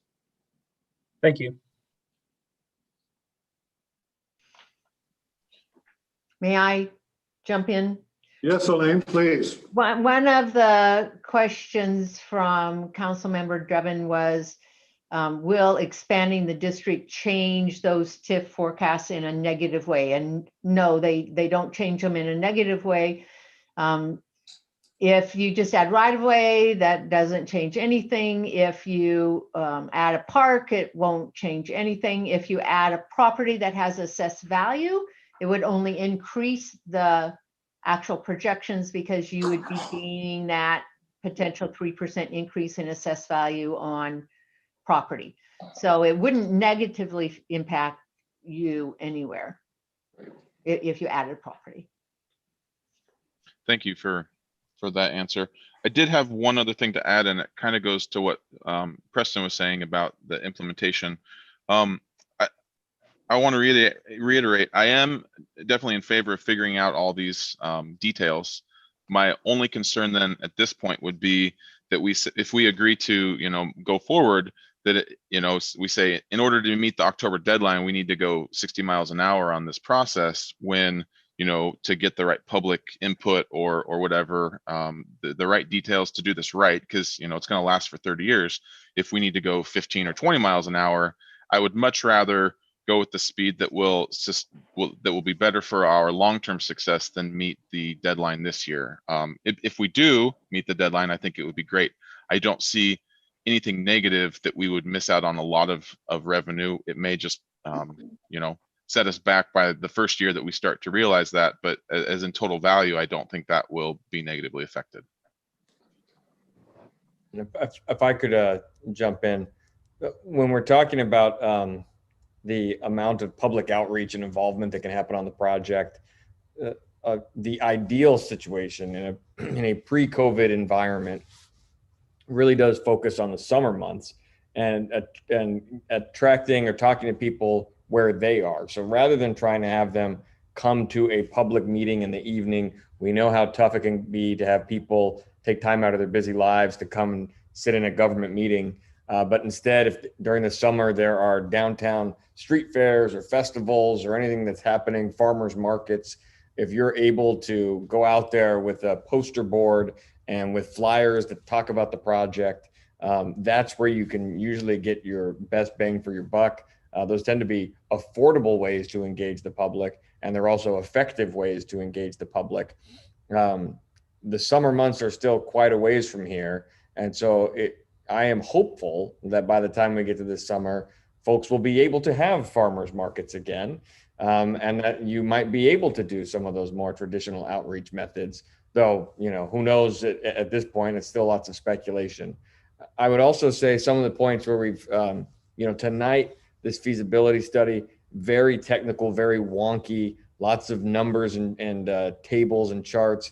That's not usually what we emphasize when we're doing outreach to the public. Instead, it's quite the opposite. So we'd be showing them this boundary map or maybe a few boundary options.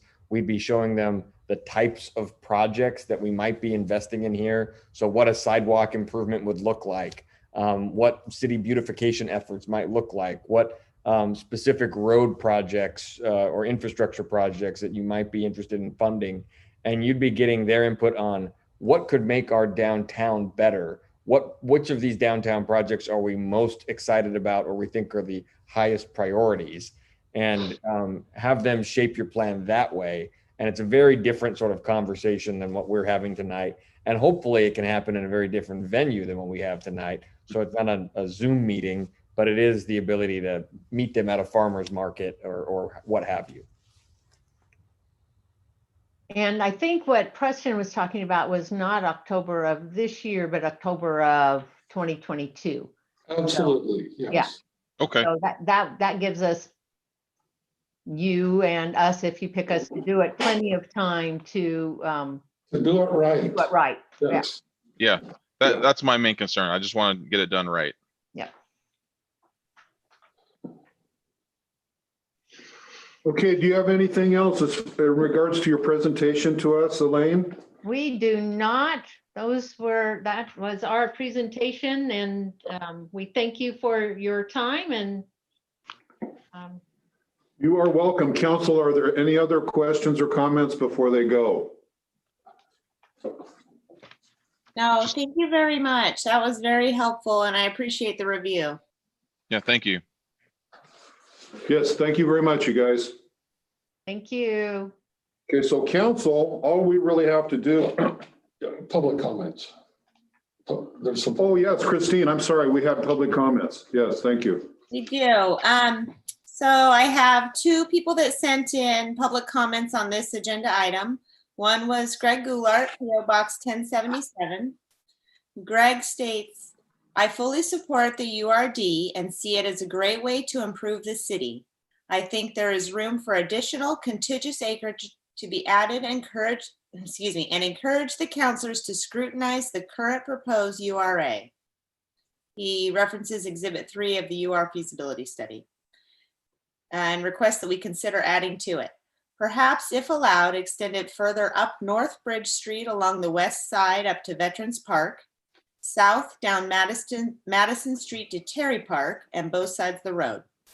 This area is in desperate need of a functional sidewalk to access Terry Park.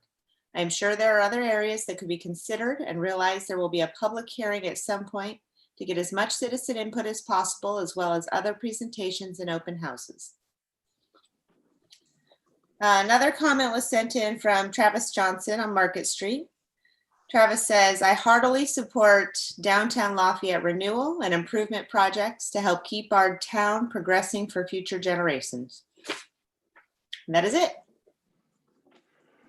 Okay, thank you.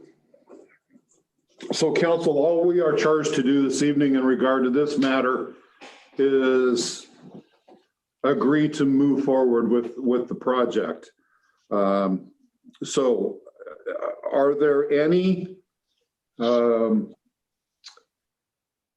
objections to moving ahead with the implementation of the URD next fiscal year? Not this year, but next fiscal year. Any objections to that? No. Okay, hearing none, then we will continue moving forward. All right? We good? You bet. All right. Your Honor, we did get those two comments from Greg Goulart. And Travis. And Travis, yes. And they talked about the district boundaries. Those can be adjusted. This is not final tonight. Right, It's right. just concept. Greg had a really good idea about extending right-of-way improvements down to Terry Park. Okay, and we thank you for that input. All those details will be worked out as we move forward, and I have plenty of opportunity to provide that kind of input. So we're going to move to item 10C, Regional Fire Services Study, page 57. This can be summed up in there's about halfway down the page, there's 3 bulleted points there that give us a general idea of what we're talking about here. There is a proposal to hire a fire training officer jointly with the new Carlton Fire District. We are eventually going to consider a service contract with McMinnville to provide emergency medical and fire response from Lafayette Fire Department. And then after a few years of successful interagency contractual services, we'll consider expanding the regional service through either a formal ORS 190 agreement or other formal district consolidation. So that just gives you an outline of the possible path for the formulation of this fire district. So let me open it up for Staff report. Yes, thank you, Your Honor. Mm-hmm. Unfortunately, Terry's not here. He was going to try and be back by 8 o'clock, and he didn't make it. But he was going to report that the New Carlton Fire District Board had met this week. They do want to move ahead with the training officer. Great. They've kind of been taking their time with this and everything, and so they're ready to move ahead. And this is just a really exciting kind of project to be proceeding. We've been talking about it for, to some degree, over 9 years. And about 8 years ago, we did a consolidation study with Carlton Fire District. Terry walked in, there he is. You can give us an update on the New Carlton Fire District Board meeting this week. Well, we had a meeting and. Do you mind stepping in the camera so they can see you over here? Sorry. Yeah, you can come over by the podium. True. There you go. True, right in front of the camera. I'll stand in between. How's that? Anyway, we had a meeting and the fire district is moving ahead with the plans to participate in the consolidation study on the next 2 levels until they decide they want to go as far as they can. So before they make a decision on moving all the way in or all the way out. And I would imagine that there'll be various degrees of commitment, and this will take a long time. When somebody asks me, I tell them they'll have grandchildren before this is done. But it's going to take a bit. It's going to be slow steps, and we may never get all the way there, but we'll get closer. And I think actually it'll be a better product. Won't be a cheaper product, but it'll be a consistent product over a long time and a consistent price. So I think that's the key, a better consistency and all the way around, and better for the citizens all the way around. Anyway. Terry, this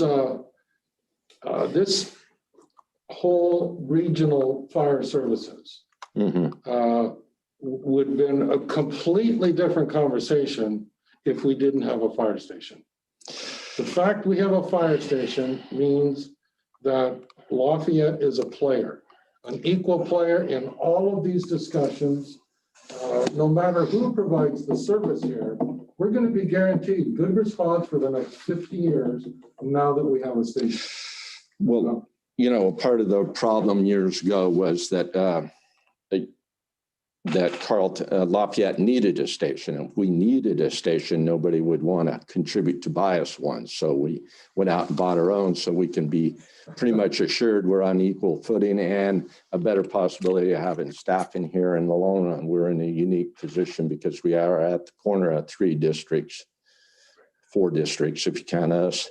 And so we're very centrally located. We're on 99. You can get a lot of places. So I think stepping up, building a station puts us in a strong position. And we would to have a station here forever. If we would have moved forward and didn't have a station, we may not had a station. They would have covered us from Dayton or the edge of McMinnville or something like that. So the fact that we have one puts us we will Terry, continue to have one. when do you anticipate that we would begin recruiting for the training officer? That's a good question. I have the material. I just have to put it together, and I'm trying to think March, February, somewhere in there. I hope to have something for you to look at by next council meeting.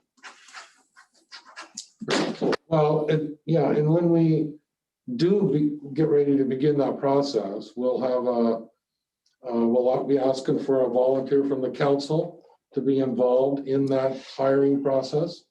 We'll have the volunteers involved. It'll be an excellent process, and you're going to get a great training officer out of it. Yes. We hope to have a great employee for the city. Right. That's the thing, and somebody that can be with us for a while and has a vision, the long vision of what we need. So yeah, and for the new counselors that maybe haven't been involved in the discussion for the last 2-3 years on this, we've already budgeted for 50% of the training officer position. Carlton District doing the same. So together it would be jointly funded, just like you've been for fire chief for both, half and half. And the idea is that this training officer can come on, do all his work, learn the ropes. You're working with them for a year. If everything works out, we've got our new fire chief for both districts. No guarantees, but that is kind of the idea. And Carlton, the new Carlton Fire District is on board with all that, correct? right, Yes. that's correct. They're anxious to get somebody on board. We need coverage during the daytime. An extra person would make a lot of difference here in Lafayette and in Carlton too. Any questions for Terry? I love questions. Okay, thank you, Terry. Thank you for the update, Terry. You're welcome. You're welcome. So again, all we are charged with, council, is an agreement to move forward with this. Is there anyone who objects to proceeding with the hiring of a fire training officer jointly funded by the city and the new Carlton Fire District? Okay, hearing no objections, we will continue moving forward. Thank you very much. Your Honor, some new information, if I can add. Oh, sure. Just came up here last Friday. The city of McMinnville is going to move forward with implementation. And there are the jurisdictions that want to continue in that process. Is something you don't have to decide tonight, or anything, but Can you expand on implementation of what? Implementation of the recommendations of this report. Okay. And the implementation really is there's advisory committees and all that would be set up, and they would be looking at a North Young Hill County regional area, a North County area, eventually way down the line, it maybe is combined there even, but McMinnville is continuing with this consulting firm to implement the next steps, which are, all in the back of the volume 1. Okay. They may want to know if their city wants to participate. There might be a council member that would like to get involved with that, along with Terry, to help advise McMinnville. And we may be asked to help fund that implementation. We paid $3,000 for this current study, which was very affordable, and it would be something less than that to continue to be involved. And so we don't know if we're going to be asked that or not, but we likely will. So I would think that if there's a counselor that's really interested in this on that implementation side to continue with an advisory group, You might know who that is tonight in case they call, or just decide that later. Okay, thank you very much. Okay. Let's move to item 10D, pandemic and policy considerations, page 58. Item number 1, declaration of emergency made by the governor. That's in effect through March 3rd, 2021. So I don't think there's anything we need to discuss there. That is what it is, and we will comply with that. The restaurant relief program, we determined that it was to continue through the end of this month. So I guess we do need to take a look at that one, since we won't be meeting until second week of February. Do we want to extend this through the end of February or further? What's the council's pleasure? At this point, I mean, we've been extending each month, and I know the purpose of only extending it to the end of January was because there'd be a new council on board, and we wanted, their input on it also. I would like to see it continued to be extended, honestly, at this point, through our declaration of emergency. Excellent. Yes. So that would be the March 3rd date? I think End you're of still March. referring to the city's declaration of emergency. Yeah. Yeah, whenever the city's declaration of emergency gets rescinded, that would rescind the restaurant program. I see. Okay. Correct. Or that was my intention, yes. Are there any funding conflicts with that? Are we okay on funding with that? We are okay on funding. This mentions kind of what we're looking at right now in terms of impact on the general fund. And the general fund does subsidize the program. So if it became a concern, I would bring that to council's attention. But right now, I think this program's just really been wonderful. And letting people know, the restaurants know that this is a little more long-term. They don't have to keep asking if it's going to be extended. And we'll just keep feeding them receipts, and it's kind of dropped off, but hopefully it'll pick up more like it was. But it's just been a great program. I personally think that we should continue to review this every month, just in the event that we don't know what the future holds. It's a great program. I'm all for it, but I think that we should still review it every month rather than waiting until March. Okay, other opinions?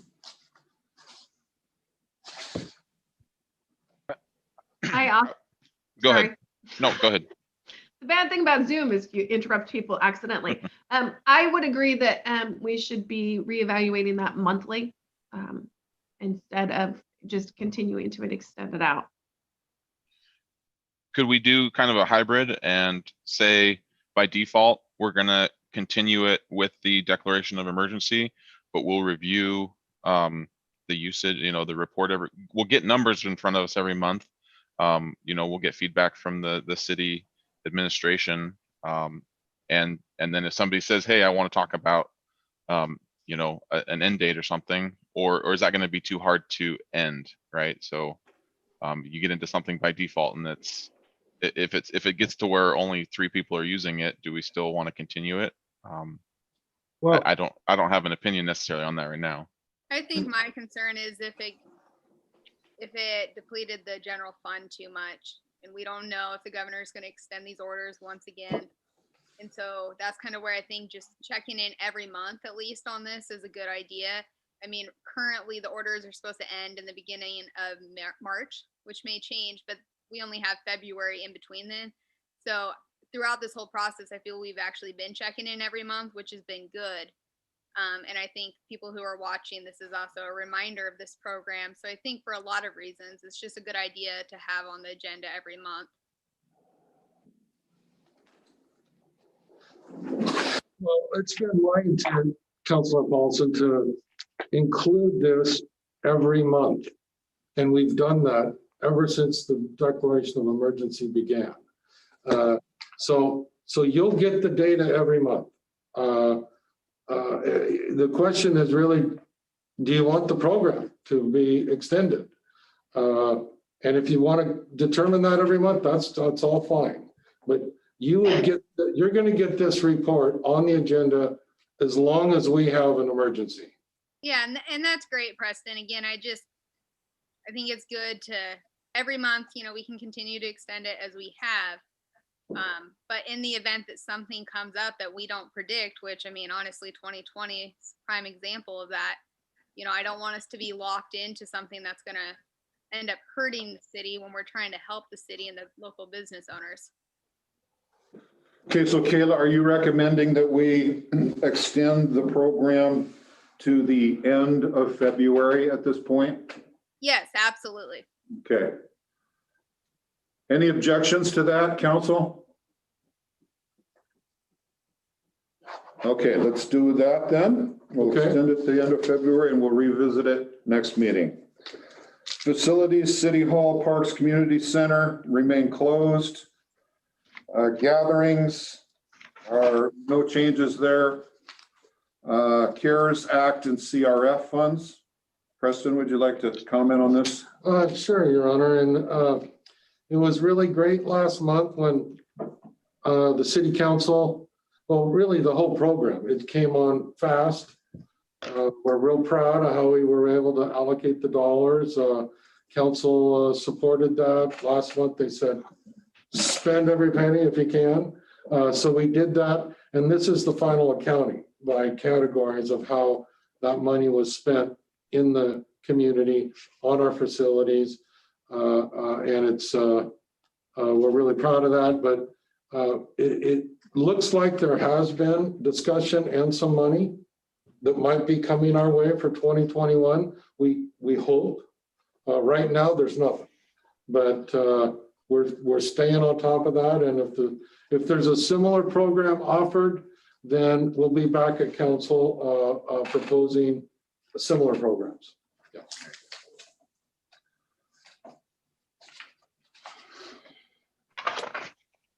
Just as kind of a side note that I'll go ahead and interject here. There was a conference call from the League of Oregon Cities this week that I participated in, and they mentioned that they were extending the COVID relief funds to 6/30, the end of June, the expenditure of those funds. Evidently, some cities were having a hard time getting those funds spent, so they extended it to the end of June, 6/30/21. And if a city needs that extension, they're supposed to contact DAS by tomorrow, but we don't need to worry about that because ours are taken care of. And then there is another program that they mentioned that I thought I would pass along. The state is making $100 million available for back due rent for commercial businesses. Okay, not for operations, but strictly for back due rent. And these are only commercial tenants. And if anyone is interested in seeking those funds, they should go through Business Oregon. Okay, so any businesses that are struggling with their rent or leasing, there are funds available to help reimburse you for that. So that is again through Business Oregon. Okay. All right, item 6, looking ahead. Your Honor. Yes. Sorry, before you move on, there is public comment that falls under the pandemic and policy consideration. Oh, okay. Sorry. Great, go ahead. So there was commentary from 2 people, Greg Goulart, PO Box 1077. Greg states, I'd like to comment about the current format used during this pandemic. Because we don't know how long this will last, I would like this mayor and council to consider allowing live testimony or as near live as possible specifically for public hearings. I can think of understandable reasons why citizen input isn't and perhaps shouldn't necessarily be allowed live. I feel accommodations could be made to allow this or some version of it for public hearings. This could be allowing some sort of live chat during the hearing time, audio, video, or text or something else. Last month's council meeting during the public hearing item, no live testimony was allowed. Often there are points made by others and that some may not have considered in advance, and there was no chance to say or add testimony in real time or amend any original written testimony. Last month, I did not submit testimony. Had this been live testimony, public hearing, I would have, after hearing Travis Johnson's opinions. If this council or mayor are not inclined to change the current format with chat or live audio or other, perhaps you will consider including any submitted comments in the packets or updating the packet as comments are received up until a certain deadline before the hearing. You might also consider holding the hearing 1 month and then allow for a 1 to 2 week period of additional written or amended comments to be submitted and take it up in the council the following month. It would be helpful for us to know any of the reasons for opposing a better version of providing public hearing testimony so that helpful solutions can be offered and considered. Second commentary was sent in by Hillary Malcolmson on 915 Grant Street. I would really encourage council to decide on a way to allow official public comment to be done while meetings are remote. We have no end in sight to the need for remote meetings, and the community needs an official outlet to get their voice on the record. A few ideas would be have a cutoff time to email Kevin to have emails read aloud during public input. Create an online form to submit comment. I've seen other towns add this to their website for COVID.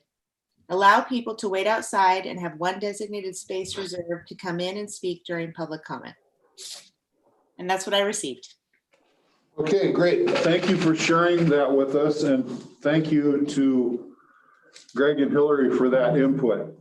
It's my understanding that by next meeting in February, Kevin is going to have it set up technologically so that community can jump in and provide input into the meeting. Is that correct, Preston? Yes. We would still encourage written comments submitted from folks, but if like, you know, someone like Greg or something wanted to participate in some of the agenda, he would be able to contact Kevin and we could plug him in to the meetings like our consultant is. There's a technologically, we'll have that ready to go come February. There's a few things to work out, but I think that's a wonderful thing. Okay, great. So yes, that's expect that for February. Okay. The instructions on how to participate and do all that will be on the February agenda. Okay. Yes. Great. So that should solve that problem, right? We're going to give them better access. I hope so. I think providing more availability for people to continue to offer their inputs, definitely something we can work on. Yeah, looking forward to that. That's good. Because I don't like reading their comments. I like it when they can say it themselves. Yeah. So I think there was another part to that not only trying to get the comments pulled into the meeting, but giving some time.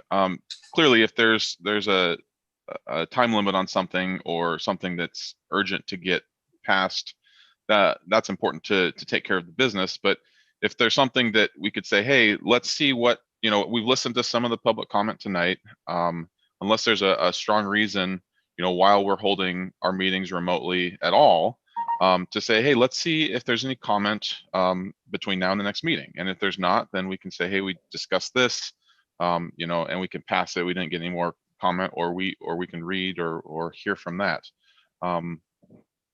That's at least how I look at it. With we're not crippled by COVID, but it definitely takes away a lot of the voice of people to react and respond as we're talking now. Yeah, for sure. All right. Well, we'll work at improving that. Okay. Is there any more input on the pandemic and policy considerations? I did have one question. It was on number 3. It kind of got skipped over quick. I mean, you said it, but so it said the parks are open, but the restrooms at Joel Perkins Park are closed. Is there a reason that those are closed? Could we consider opening those up for public use, at least while the park is open? Well, we would open them if council directed it, but as for staff, we don't think it's safe. It's just not the amount of time that we would have to spend to ensure that it's safe is not a good use of staff time. And so we're being real consistent pretty much with every one of our peer cities. Some jurisdictions that have a lot of staff can do it. We just really can't. So that's why they remain closed. We can't maintain them in a safe manner that's really that wouldn't be detrimental to our operations.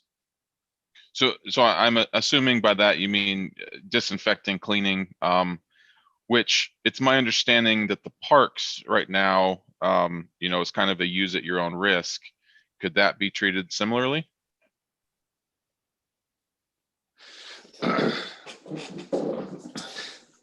Well, we take care to maintain the parks and to do what we feel is needed to make those safe.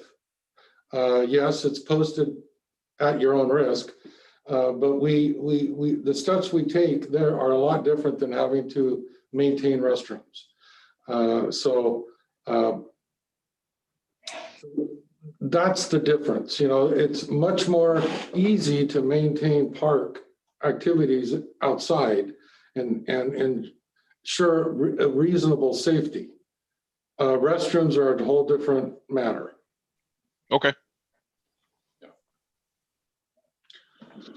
Okay, anything else on pandemic and policy considerations? Okay, if not, let's move to our department reports. Public Works report. Any comments, questions about the Public Works report? I actually had one. I didn't see on here, remember we were going to change the stop signs at Jefferson and 7th Street, right? Did that get done? Yes. It That's all did. done. Yes. It did get done. Okay. And all the temporary signage is up. That's got to remain for 30 days. Okay. Fantastic. I just didn't see that in here.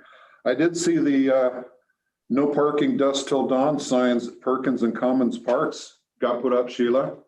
Yes, I'm very pleased to say that they actually are doing a good job of helping deter people parking after dark, especially with the staging area for the natural gas company who's doing the repairs on 3rd Street. Uh-huh. Okay, And great.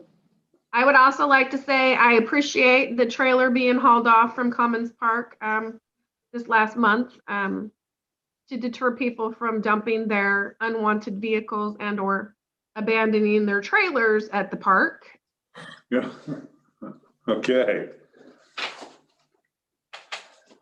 All right. Fire report, anything else? Fire department? No? Okay. Administration, Preston. Well, thanks, Your Honor.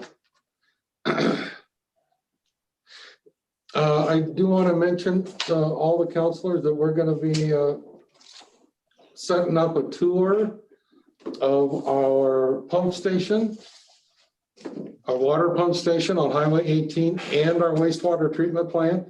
Good. It's going to be about 90 minutes. It'll be during the day.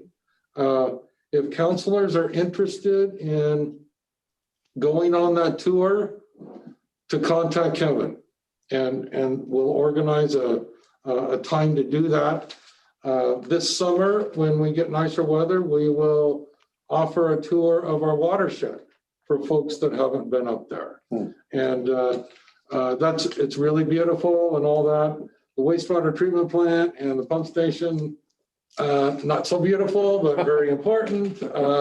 So it's all very interesting. But if you're interested on the pump station and wastewater treatment plant tour, please let Kevin know and we'll get that organized.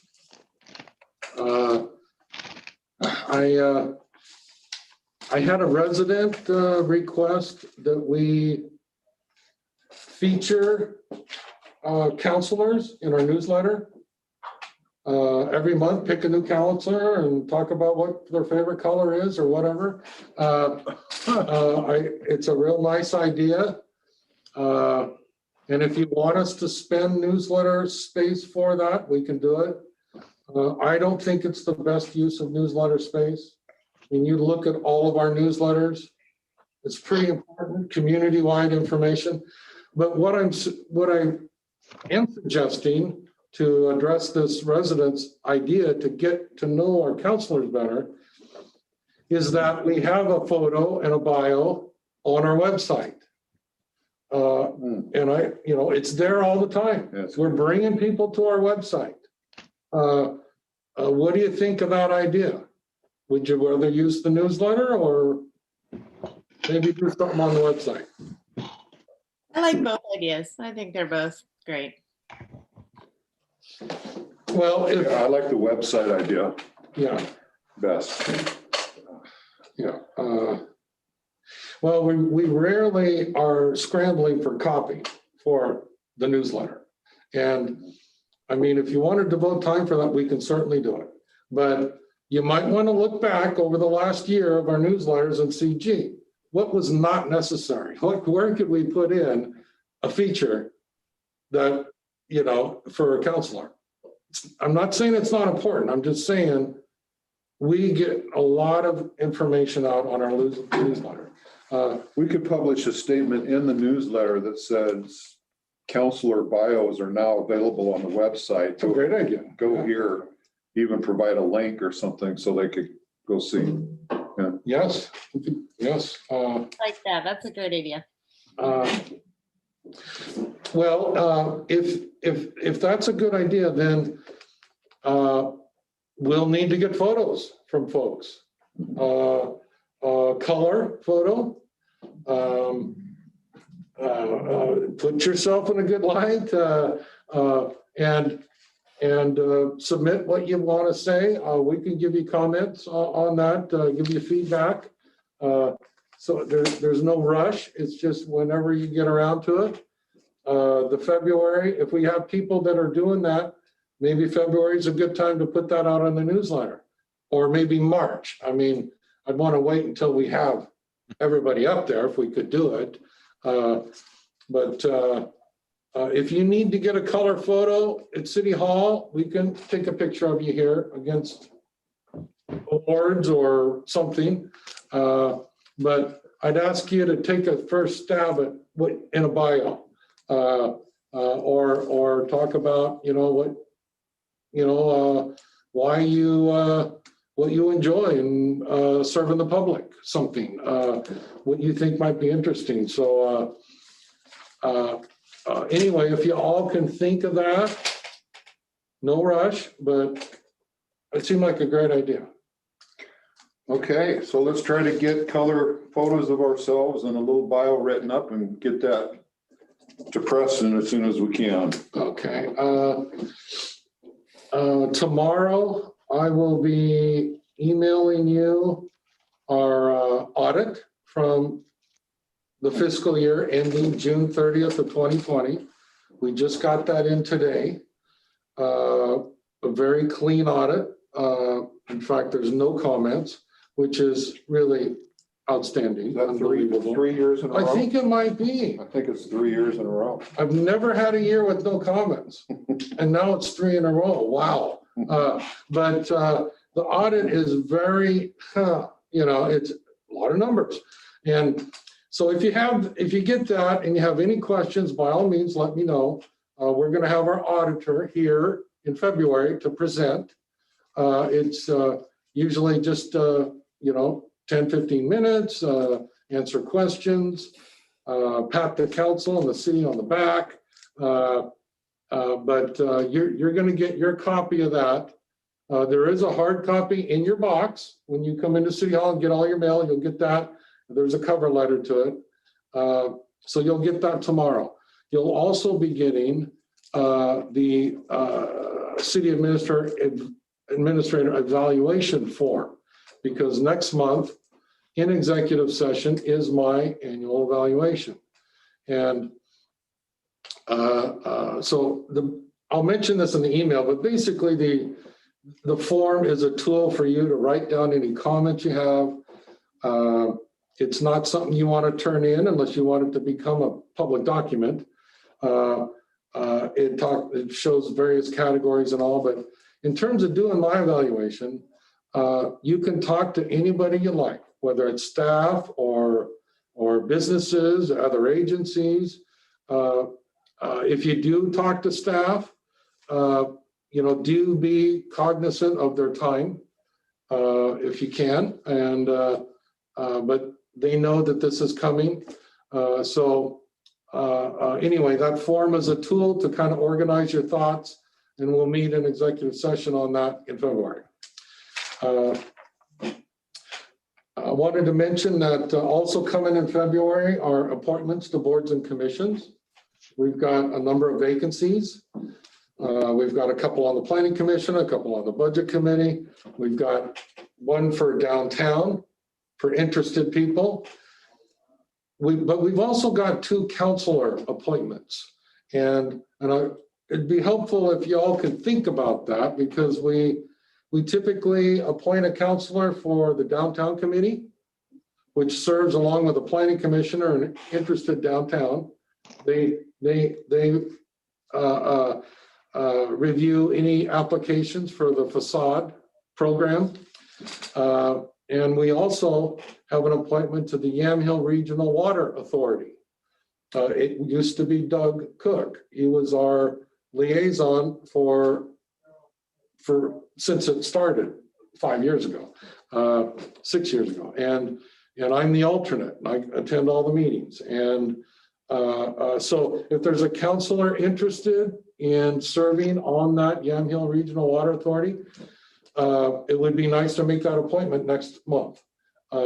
Any questions you have on the committees, the time commitments, what's done, be happy to talk to you about that.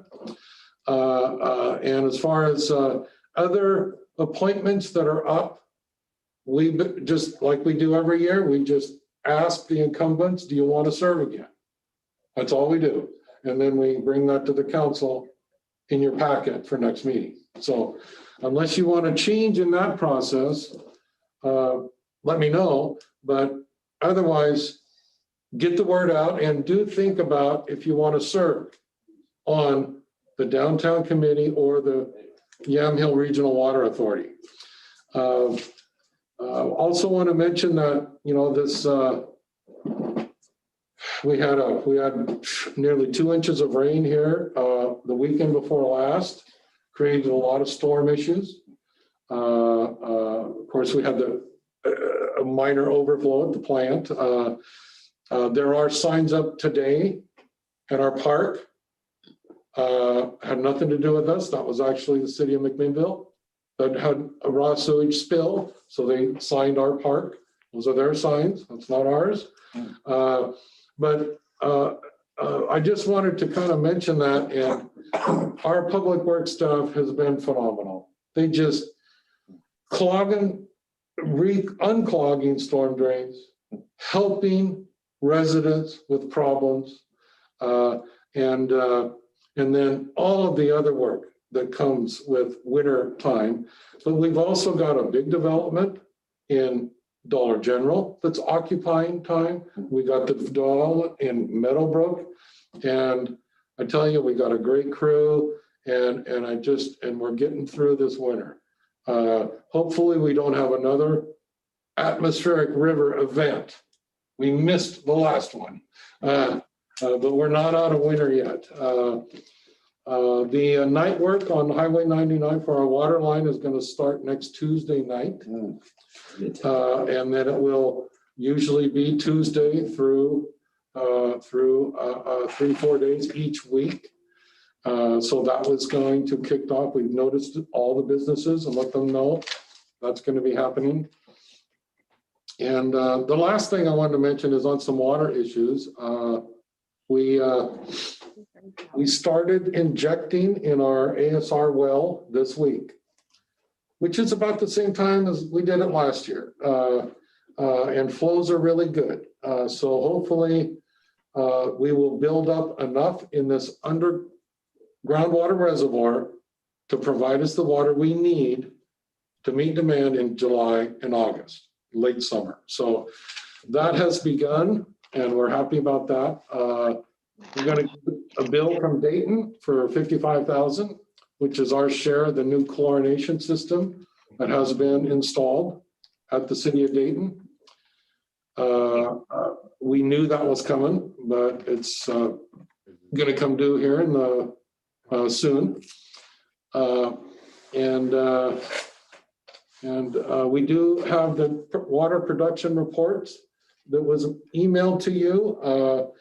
It was a little late this time to get in the packet, but I just wanted to mention how great it is that former councilor Doug Cook is continuing to do those tallies for us, continuing to commiserate with me and advise, and I just think it's great that he does that for us. But we do need someone else to fill his shoes at the Regional Water Authority, and it really should be a counselor.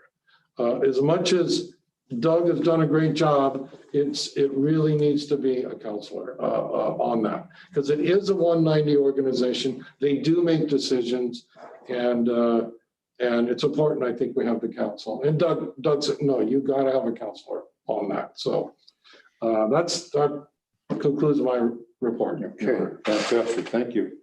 Anything for Preston? I have a question. Hey, Yeah. Preston, where do we stand on our code compliance officer position?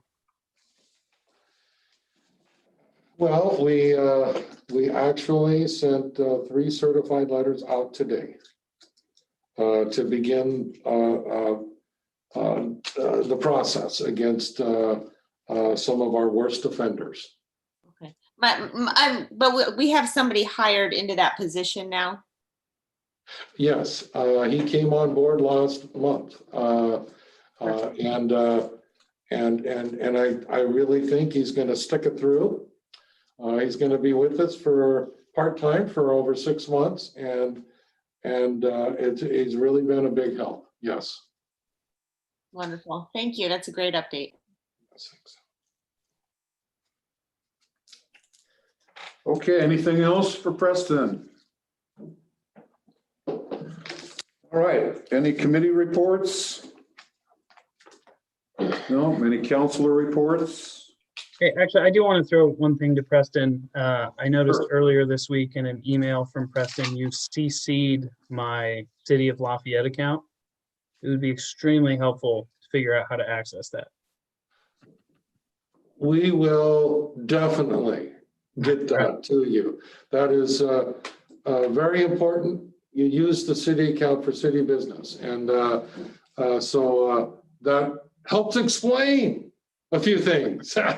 So yes, I will have Kevin be in touch with you on Thank that. You bet. Okay. Mayor's report, the only thing I have to add, referring back to that LOC conference call, the Oregon Emergency Management said that they were rolling out a new earthquake alert system on March 11th. I just thought that was interesting.